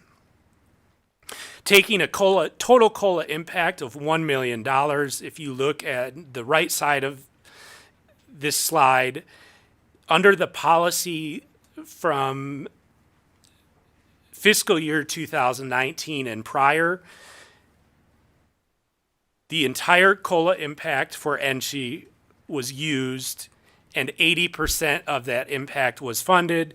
In other words, $800,000 in the example would be appropriated to the Board of Examiners.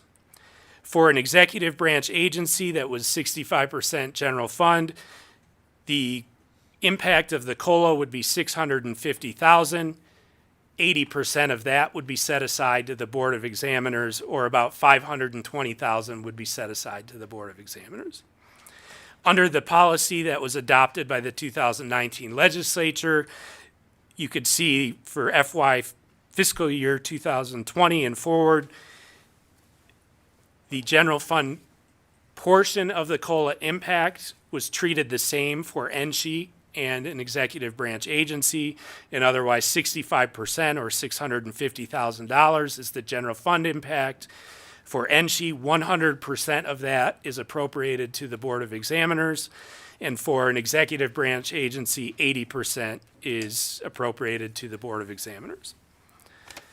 On slide 20, we're starting to learn how wonderful graphs are, so we've decided to include a graph as well here. What this shows is just a bar graph to show exactly how that funding worked. So on the left, you have a blue and a green bar. The blue bar represents how the funding was appropriated under the prior policy for NSHE and how the funding was appropriated for an executive branch agency.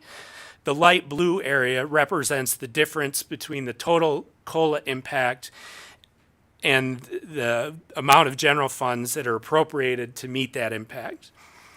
The difference is generally funded through other funding sources and or vacancy savings, but as I indicated earlier, the appropriations to the Board of Examiners are a pool of money, and so again, an agency that, while on a budget account by budget account, we are doing an 80% calculation, they are not limited to only 80% of their general fund impact if they need to access those funds through the Board of Examiners.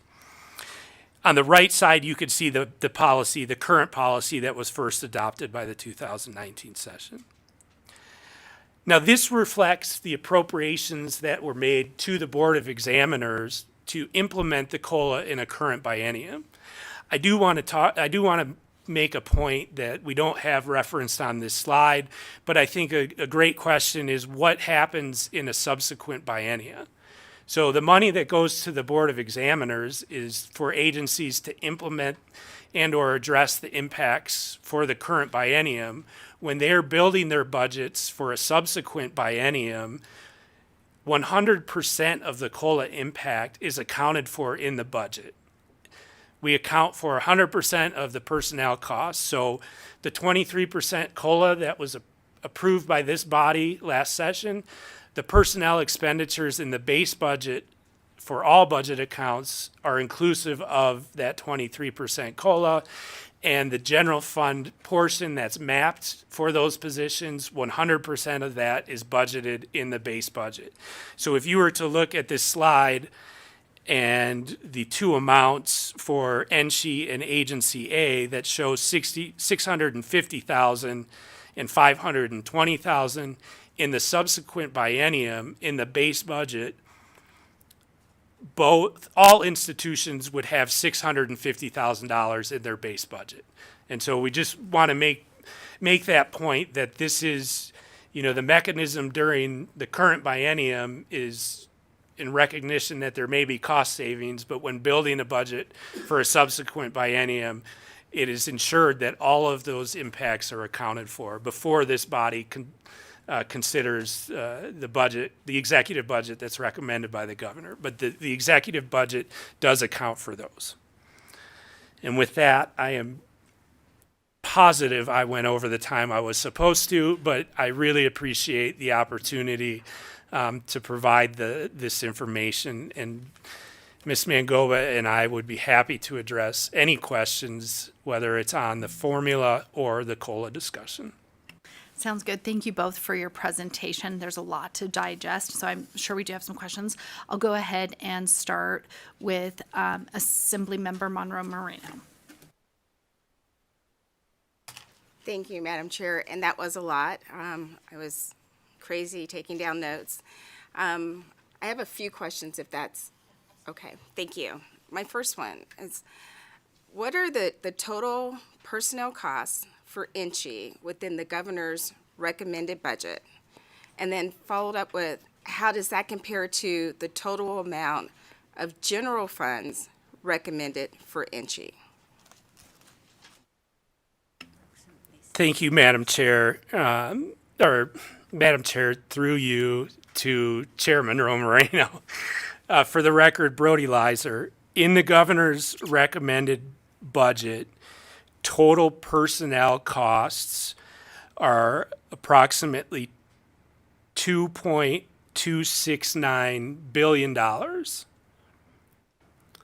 And the second part of your question was the total amount of general funds. The total amount of general funds in the governor's budget as submitted, not accounting for the amendments to move certain decision units to one-time funding, is approximately $1.949 billion. In other words, the general fund is not sufficient to cover the total personnel costs within NSHE's budget.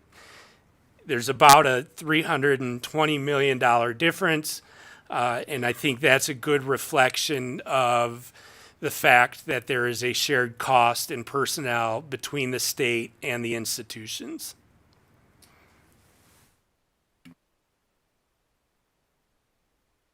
Madam Chair, follow-up? Thank you. So relating to that, saying that, as the total state budget, what percentage of the budget does NSHE represent compared to the total overall budget?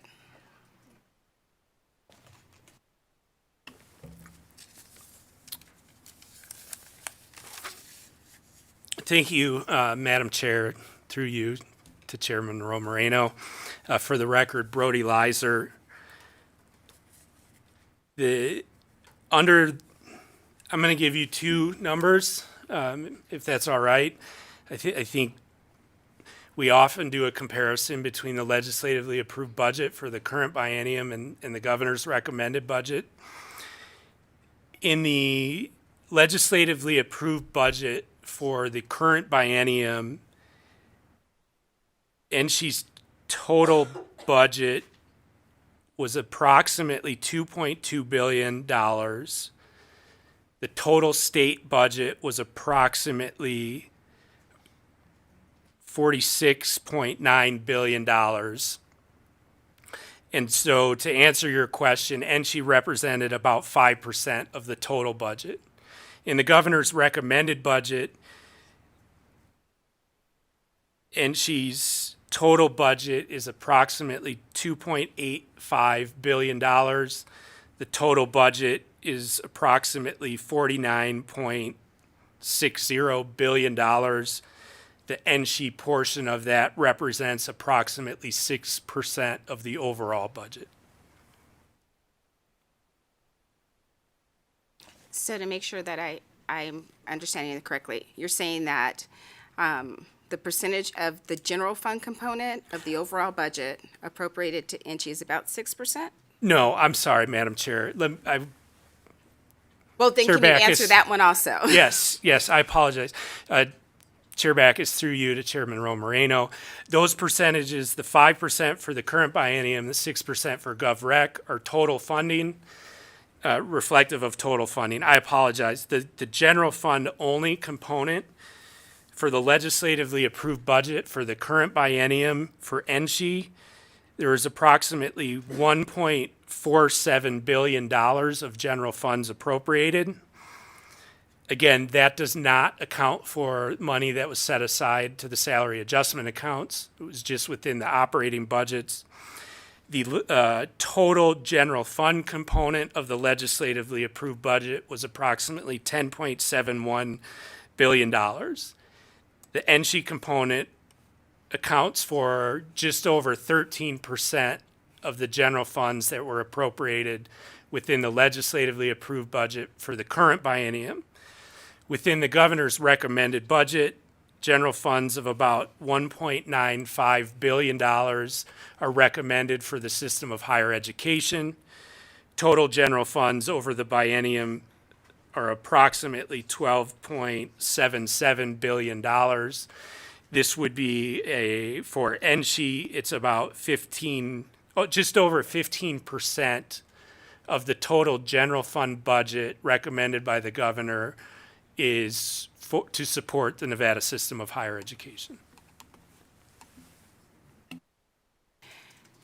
Madam Chair, one final question, I think. Last session, could you tell us how much total general funds were appropriated to the salary adjustment account to support the 23% COLA increase that was approved by this body for the 23-25 biennium? And of that, how much was appropriated for NSHE? And then finally, since I'm only getting this one last question, how does that compare to the funding levels under the prior policy? I know it's a lot, and I apologize. Thank you, Chair Backus, through you to Chairman Moreno. Last session, this is just the general fund component, which I believe is your question. Last session,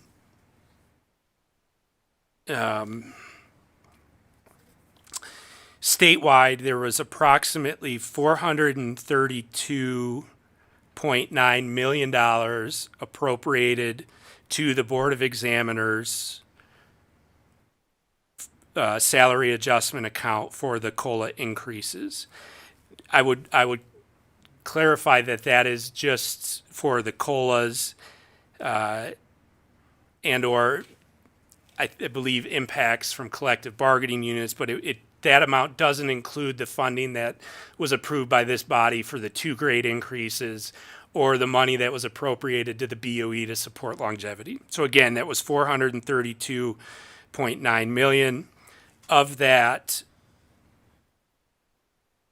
$180.9 million over the biennium was appropriated for the COLA impacts to the system of higher education. This represents about 42% of the general fund that was appropriated to the salary adjustment accounts to support COLA.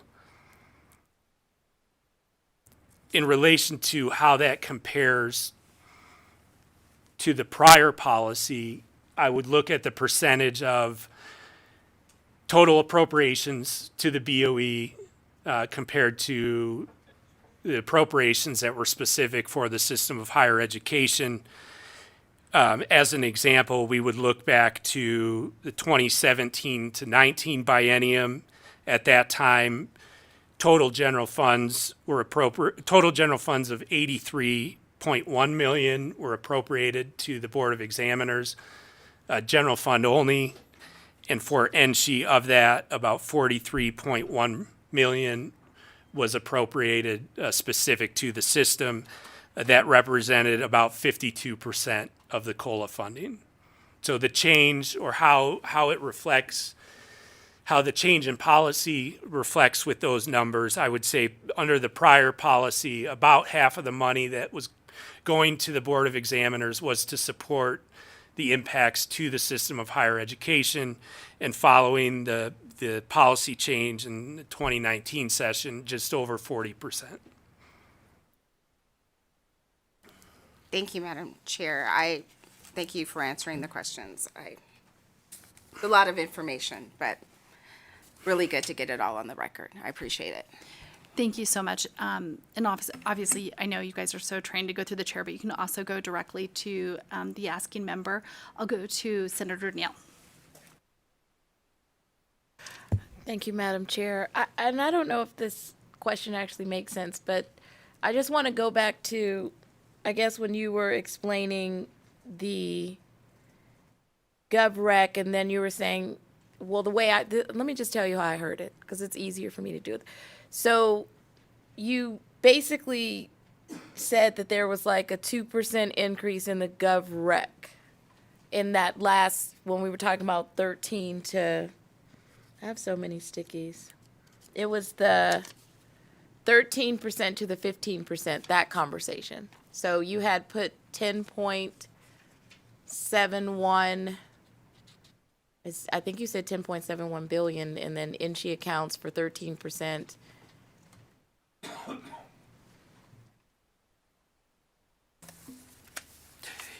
Yes, I think, Okay. I'm sorry, for the record, Brody Leiser, Senator Neal, I believe the numbers you're referencing are for the percentage of appropriations to the system of higher education compared to total appropriations for the state. And are you? Yeah, and the total, and you compared the total to NSHE, that is then GovRec, I thought.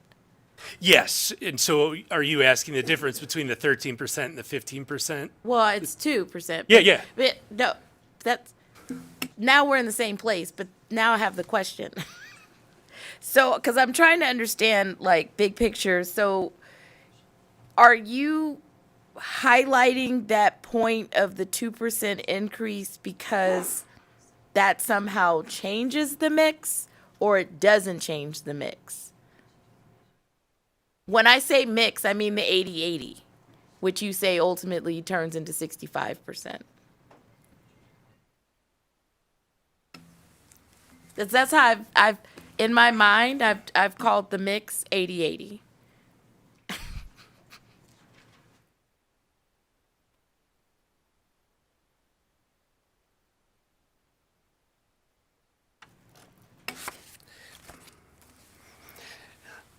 I know I had a note somewhere that I could reference, and I hope the old fiscal toads would be proud of me for having a binder up here.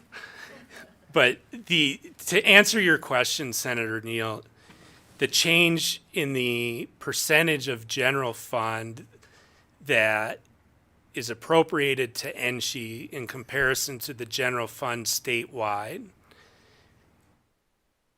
that has no impact on the proportionate level of funding within the NSHE budget accounts.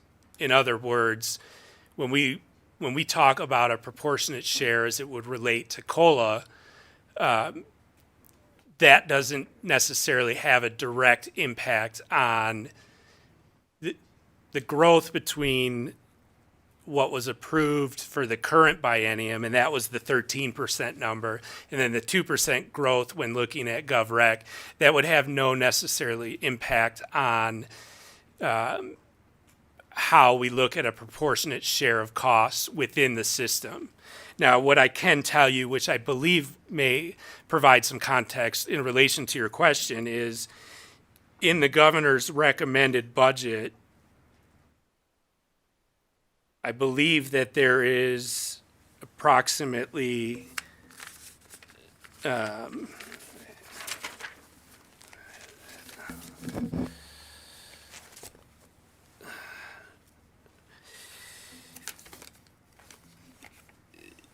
the governor's recommended budget has $1.94 billion of general fund, and the total budget is $2.852 billion. And if I could remember my password, I'm going to do some math real quick. The higher education team got to do a calculation of something times 1, and that was a little bit more straightforward. So let me, as a percentage of the budget, it's about 68. The general fund in the governor's recommended budget is about 68% of the total funding recommended for the system of higher education. That is the percentage that is looked at system-wide. It can depend budget account by budget account, but that is the system-wide percentage of general fund that supports the overall budget. And if there were to be any considerations from COLA, the proportionate share of the COLA impact will be looked at a 68% level in relation to the policy. And I hope that is in alignment with what you're asking, but if it's not, I'm sure you will let me know. Sorry, Madam Chair, it is. But based on it being 68%, that's more than, when you went through the historical formulas trying to get us to understand how we changed from 2019 and what we did in 2021 and what we did in 2023, the percentage that we have or we were working on is actually less, right? 65? Okay. All right. I just want to make sure I'm in the same. All right. So then I have a different question that's not related to the 3%.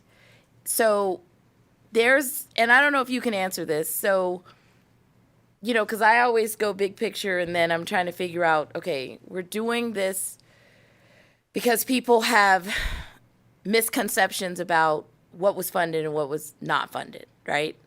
And so what I'm trying to understand is that you read out 21, you read out 23, and I guess the question that came to my mind was, after it went to the Board of Examiners, was there money given to the institutions and then they didn't dispense it as it was authorized, and that's why folks may have believed that they didn't get what the legislature said was the amount they would receive? I mean, because I'm trying to figure out, why does someone believe that they got something that is not really what was authorized? And that's the wrong statement. We authorize a certain amount, but then they're saying that they didn't actually get it. I guess that's kind of like the rumor that's out there. So I'm trying to figure out, from the dispensing at the Board of Examiners, did the institutions then get the money and then didn't dispense it the way that we had envisioned it? And now people feel like they got shorted. For the record, Brody Leiser, Senator Neal, I believe, to answer your question, we may need more input from the institutions.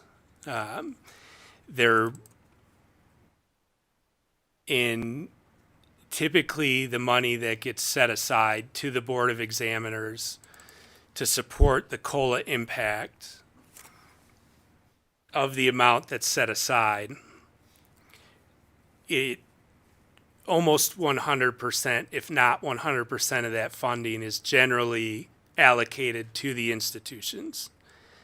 And there's a requirement in the pay bill that money, when it is allocated, can only be used to support the impact from the approve COLA and cannot be used for anything else.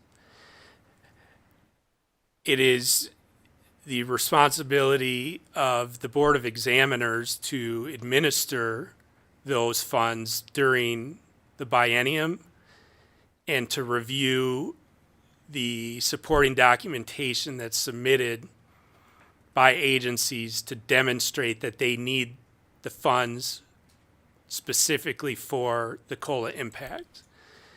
I talked earlier in my presentation on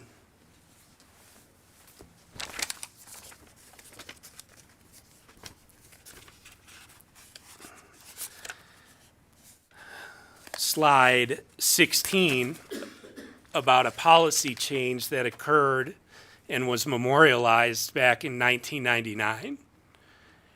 I can tell you the reason why that policy was memorialized is that during the interim preceding the 2019 session, it was realized that money that was allocated from the salary adjustment account to support COLAs approved by the 2017 legislature were used by institutions, at least in part, to support other costs, such as operating costs.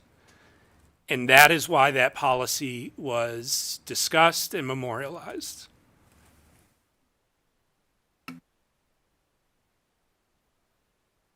So just really quick, Chair. So where would I look if I was trying to see if a similar behavior occurred in 2023, and it may not be a verified notion, but what minutes would I read? Would I go into BOE records? Does BOE audit? Does BOE then go drill down into the institutions, go visit, open up books, and then say, hey, we gave you X, and X was applied to other costs, and that's why the employees are saying what they're saying? It's all very hypothetical statements to you, but I'm just wondering. Brody Lizer, for the record. If they're hypothetical, should I answer? Senator Neal, no, I appreciate the question. It's a great question, and as staff to the fiscal division, as your legislative staff, I think we would need to work with the governor's finance office to obtain information. There are discussions throughout budget hearings over the years and budget closings that relate to COLA funding. The example that I gave you from 1999, I read about that in meeting minutes. In the closing documents and the meeting minutes from the 1999 budget closing for the University and Community College System of Nevada. There was also some discussions around the pay bills at times that occur. And so if you would like a list of the pay bill and where COLAs were approved, we can get that information to you. Those would be where I would look. Now, regards to what is discussed at the Board of Examiners meeting, the Board of Examiners, just like many public bodies, post their meeting packets online. And so at the meetings where agencies and or the system are coming forward to recommend or request allocations, the meeting packets generally have information that was submitted to support those requests. And if there was any discussion during those meetings, there would be probably a summary of those discussions in the meeting minutes. So, Senator Neal, if I can jump in, I don't know if you have a follow-up question, but with respect to what you're talking about as slide 16, and where it was presented that the Board of Examiners may allocate funding from the salary adjustment account upon recommendation from the budget director, we would make the formal request that if you can work with the governor's finance office to obtain the supporting documentation that was provided to the GFO in order to demonstrate the institutional need for allocations of funding. I think everyone on this body would like to have a summary of that information provided to the subcommittee members in advance of us actually hearing the NSHE budget hearing next month. And I think also Senator Neal can save some of her questions directly, hopefully, for the institutions. And then also, I just kind of wanted to go back to the fiscal year 2024 cost and funding. So just looking at that fiscal year 2024, what were the actual personal expenditures of entry? If we're looking, I just kind of trying to wrap my head around all these numbers. And then I have a kind of follow-up question to that. For the record, Brody Leiser, Chair Backus, if I understand correctly, you're asking the actual FY24 personnel expenditures for the system of higher education. The Nevada system of higher education, one of the reports that they produce and is presented to the Board of Regents, typically at their December meeting, is what's referred to as a budget to actual report. And for FY24, based on the budget to actual reports, it looks like their total personnel expenditures would include expenditures for professional employees, graduate assistants, technologists, which are at the Desert Research Institute, classified staff, wages, as well as associated fringe. Together, those all total about $979 million. If you would like an exact number, I can give you an exact number, but that's what those would total. Okay, I mean, we can also refer to that, the December hearing before that, FY 2024. And just out of curiosity, how does that compare to the authority that was approved by the legislature then?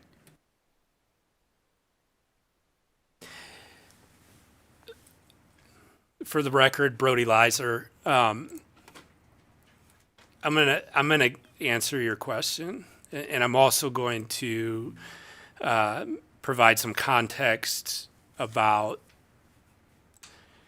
what the legislature approves and what the Board of Regents approves. And so, to answer your question, within the personnel expenditure category, for fiscal year 2024, the legislature approved approximately $888 million in Category 1 or personnel expenditures.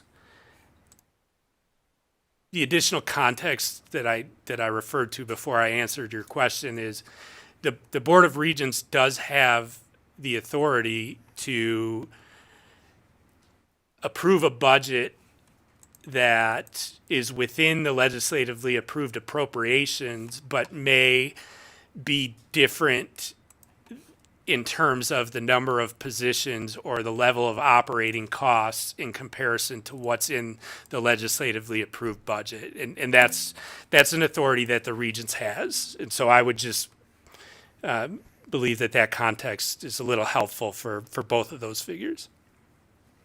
Thank you so much for that. With that, members, do we have any other questions for our staff? Okay, I think we are done. Thank you so much for the comprehensive information. We look forward to getting that additional information before we hear the NSHE budget.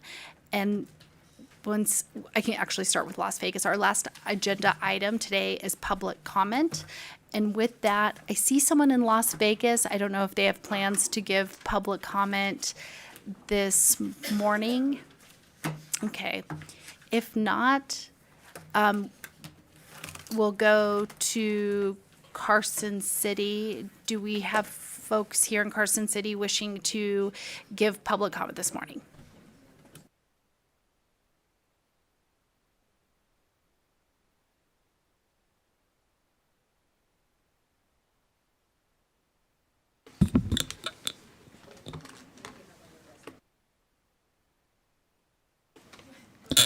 Kent Irvin, ERVIN, Nevada Faculty Alliance, good afternoon. We appreciate the presentation by Legislative Council Bureau Fiscal Staff. We have submitted a white paper on COLA funding at NSHE, and we stand by the history there, which is based on public sources. About 50% of the total enterprise expenses at NSHE are in non-state funded accounts. Those receive zero funding for state-mandated COLAs for personnel on those accounts, which is about $500 million. The other 50% of the total enterprise is in the state allocated budgets, about 2/3 from the general fund and 1/3 from student fees and tuition. Over 80% of these budgets is personnel, which is much higher than other state agencies, which is important when you look at comparisons. The budget policy for NSHE COLAs has changed several times over the years, each time reducing the percentage from the general fund and increasing the burden on student fees. That's a policy decision. The essential difference between NSHE and other state agencies with external funding is that the non-state funds come from our own students. Nobody wants to raise fees to cover faculty and staff salaries. Nevertheless, the Board of Regents regularly increases student fees by an inflation index. Those increases can reasonably cover normal COLAs of 1% to 3%. The historic 23% catch-up COLAs this biennium were extraordinary. We appreciate them. With the support of student leaders, the Board of Regents raised all student registration fees and tuition by an extra 5%, which covered about a quarter of the budget hole compared to state funding. To cover the remainder, student fees would need to be raised by up to 15%. Is that what we want the Board of Regents to do? The 2019 AB 202 salary compression proposal with a $10 million funding split was not for COLAs. It was never funded and was a factor of 10 lower percentage increase compared with the 23% that we're talking about here. It's not relevant. I understand that NSHE disputes the narrative on how base budgets are funded, but I would have to defer to them for that explanation. Thank you. Good afternoon. I'm Jim New, N-E-W. I'm the president of the Nevada Faculty Alliance, and I wish to speak today about a topic that did not come up in the LCB presentation. I have worked at TMCC since 1998, and I can attest to the need for additional resources for student support. And she has set a goal of staffing one academic advisor for every 350 students. Now, reaching this goal at each institution is a formidable task, but the old distribution formula that was based entirely on weighted student credit hours made the goal just about unattainable, especially at the community colleges where a greater share of the student body are part-time when compared to the universities. In other words, it takes nearly 2 students on average to generate the same number of weighted student credit hours at our community colleges as 1 student generates at a university. The community colleges, however, still need to provide the same level of student support to all of those students. To illustrate the nature of this problem, in previous years, UNR and TMCC expended nearly the same amount of student services dollars on each individual student, but UNR only allocated 5% of its budget to reach that level, while TMCC had to allocate 12%. As open access institutions, the community colleges are more likely to be serving non-traditional and first-generation students who require greater support, which also increases the burden on our student services. The NFA supports the NSHE request for additional student services funding, including the modification to the formula that allocates a portion of the operating budget based on headcounts in support of student services. It's only a small step toward the goal NSHE established for student support, but it is a step in the right direction. Thank you.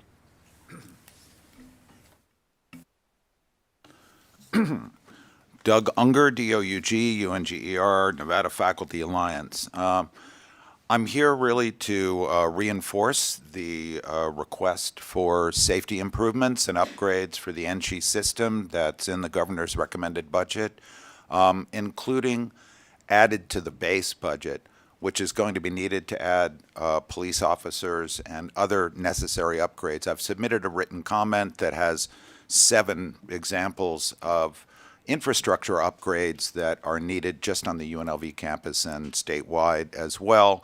And I hope that you are sympathetic to that urgent need for safety improvement requests. I would also like to point out, with all due respect to Brody Leiser of LCB, that to use the Gallagher salary study as an example is a bit disingenuous. I was chair of the Faculty Senate chairs in 2018 and 2019 and was in in-depth discussion with Chancellor Riley at the time in coming up with those figures based on the Gallagher study, which faculty very, very much thought was a ridiculous study in the first place. It compared UNLV to a group of small colleges more known for their wildlife than pavement, and the salary compression issues that came out were real issues. Chancellor Riley and I and the Board of Regents, we were thinking about, well, how much could we legitimately ask for as a supplement? And it was $20 million was the figure that we came up with, fully knowing that it would be very unlikely to be funded, and it was not funded. Salary compression continued to be an issue and continues to be an issue this day.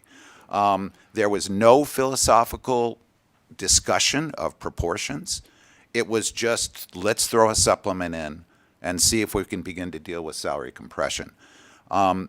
It's completely disingenuous to use that as an example of the philosophy of NSHE.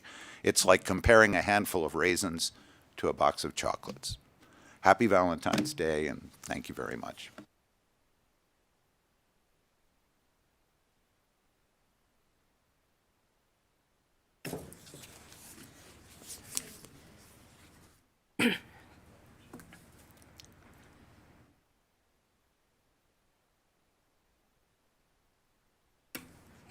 Thank you, Madam Chair and members of the committee. My name is Sarah Adler, Silver State Government Relations, really here today as an education advocate. I thought the K12 presentation by LCB was very informative. I just want to point out that on page 11, when they discussed the Commission on School Funding, they didn't emphasize the CSF's original purpose, which is to identify paths to optimal funding or to national average funding. And as an education advocate, grandmother of little students, I think that that is critically important. You as a committee represent the top leadership of both houses and the revenue chairs as well. So very important to emphasize that. Thank you.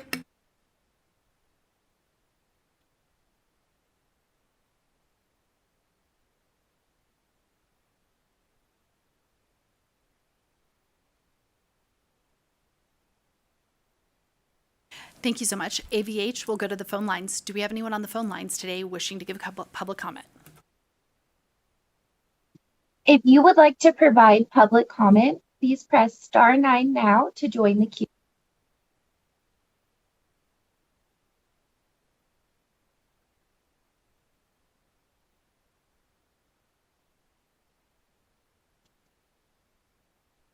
Good afternoon, Alexander Marks of the Nevada State Education Association, the voice of Nevada educators for over 125 years.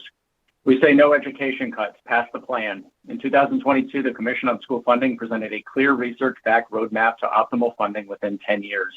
Even after record increases to education funding last session, Nevada still trails the national average by more than $4,000 per student today. That's why we say pass the plan to stay on track to optimal funding, including making a $700 per pupil increase in each of the next 2 years. In a cold rebuke of the Commission's work and efforts made during last session, the Governor's initial budget recommendation proposed to reduce per pupil funding. In a hearing last week, they said funding will increase by just $2 per pupil. Of course, $2 will not keep up with the increase in costs, especially with a 3.5% PERS increase coming in July and the inflation that's still going up. Education cuts should not even be on the table. Senate Bill 543 from 2019 requires the governor to recommend increases to the education fund that mirror increases to the state general fund. Last December, the Economic Forum estimated the general fund revenue would increase by 5.4% for the biennium. Instead of increasing the per pupil by that amount, the governor used budgeting sleight of hand, moving 243 monies from last session to the state general fund to the education fund. While these monies are needed to maintain educator pay at their current levels, this isn't new money. This switch allowed the governor to increase the education budget by a significantly lower rate, which flies in the face of the legislative intent of 543. 2 years ago, we came to the table saying it was time for 20, and while we had issues with the one-time nature of Senate Bill 231, which was a tricky bargain and created the opportunity for the governor's recent creative budgeting, the progress was made, and we were able to negotiate 20% raises in many of Nevada's districts. However, to continue progress on educator retentions, these new funds are needed. As this committee begins its work to review the governor's budget recommendations, you should first reject the governor's cynical budgeting gimmick, which results in a de facto cut to public education. Next, move forward with the recommendations of the Commission on School Funding.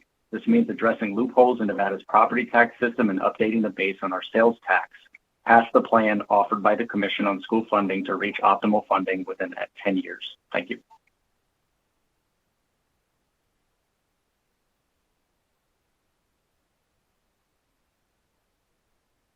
AVH, can you go to the next caller, please? Ian M. Hartshorn, Hartshorn, Nevada Faculty Alliance. Thank you, chairs and members, for the opportunity to speak. You've heard a detailed analysis of funding and the issues around it for colleges and universities. Allow me instead to tell a story. Following the late-breaking calculation that COLAs would be funded at 64% instead of 80% in 2019, academic units had to decide how to make cuts. My unit chose not to hire replacements for faculty who had retired in my department. Then COVID came and we canceled 3 more searches. 2 years later, when I took over our graduate program, we still lacked faculty. I made the choice to shut down 2/5 of our graduate education program. Ironically, this was in the fields of public policy and public administration, which produce many of the folks who work in this building, including some of your staff members. My department is just now crawling out from the impacts of the 2019 COLA decision. Every time we lose faculty, we lose the capacity to train the next generation of Nevada experts. Non-replacement is just one path to faculty attrition. Non-competitive wages and frustrations with working conditions constitute another. The needs of the campus community must be decided through collective bargaining. Right now, our campuses operate under a system designed before our junior faculty members were even born. It allows roadblocks, confusion, and inconsistent rules. We hope in this session we can bring 7,200 professional staff of the NSHE schools into the exact same collective bargaining system enjoyed by other state employees, one with clear procedures and recourse to the Government Employee Management Relations Board.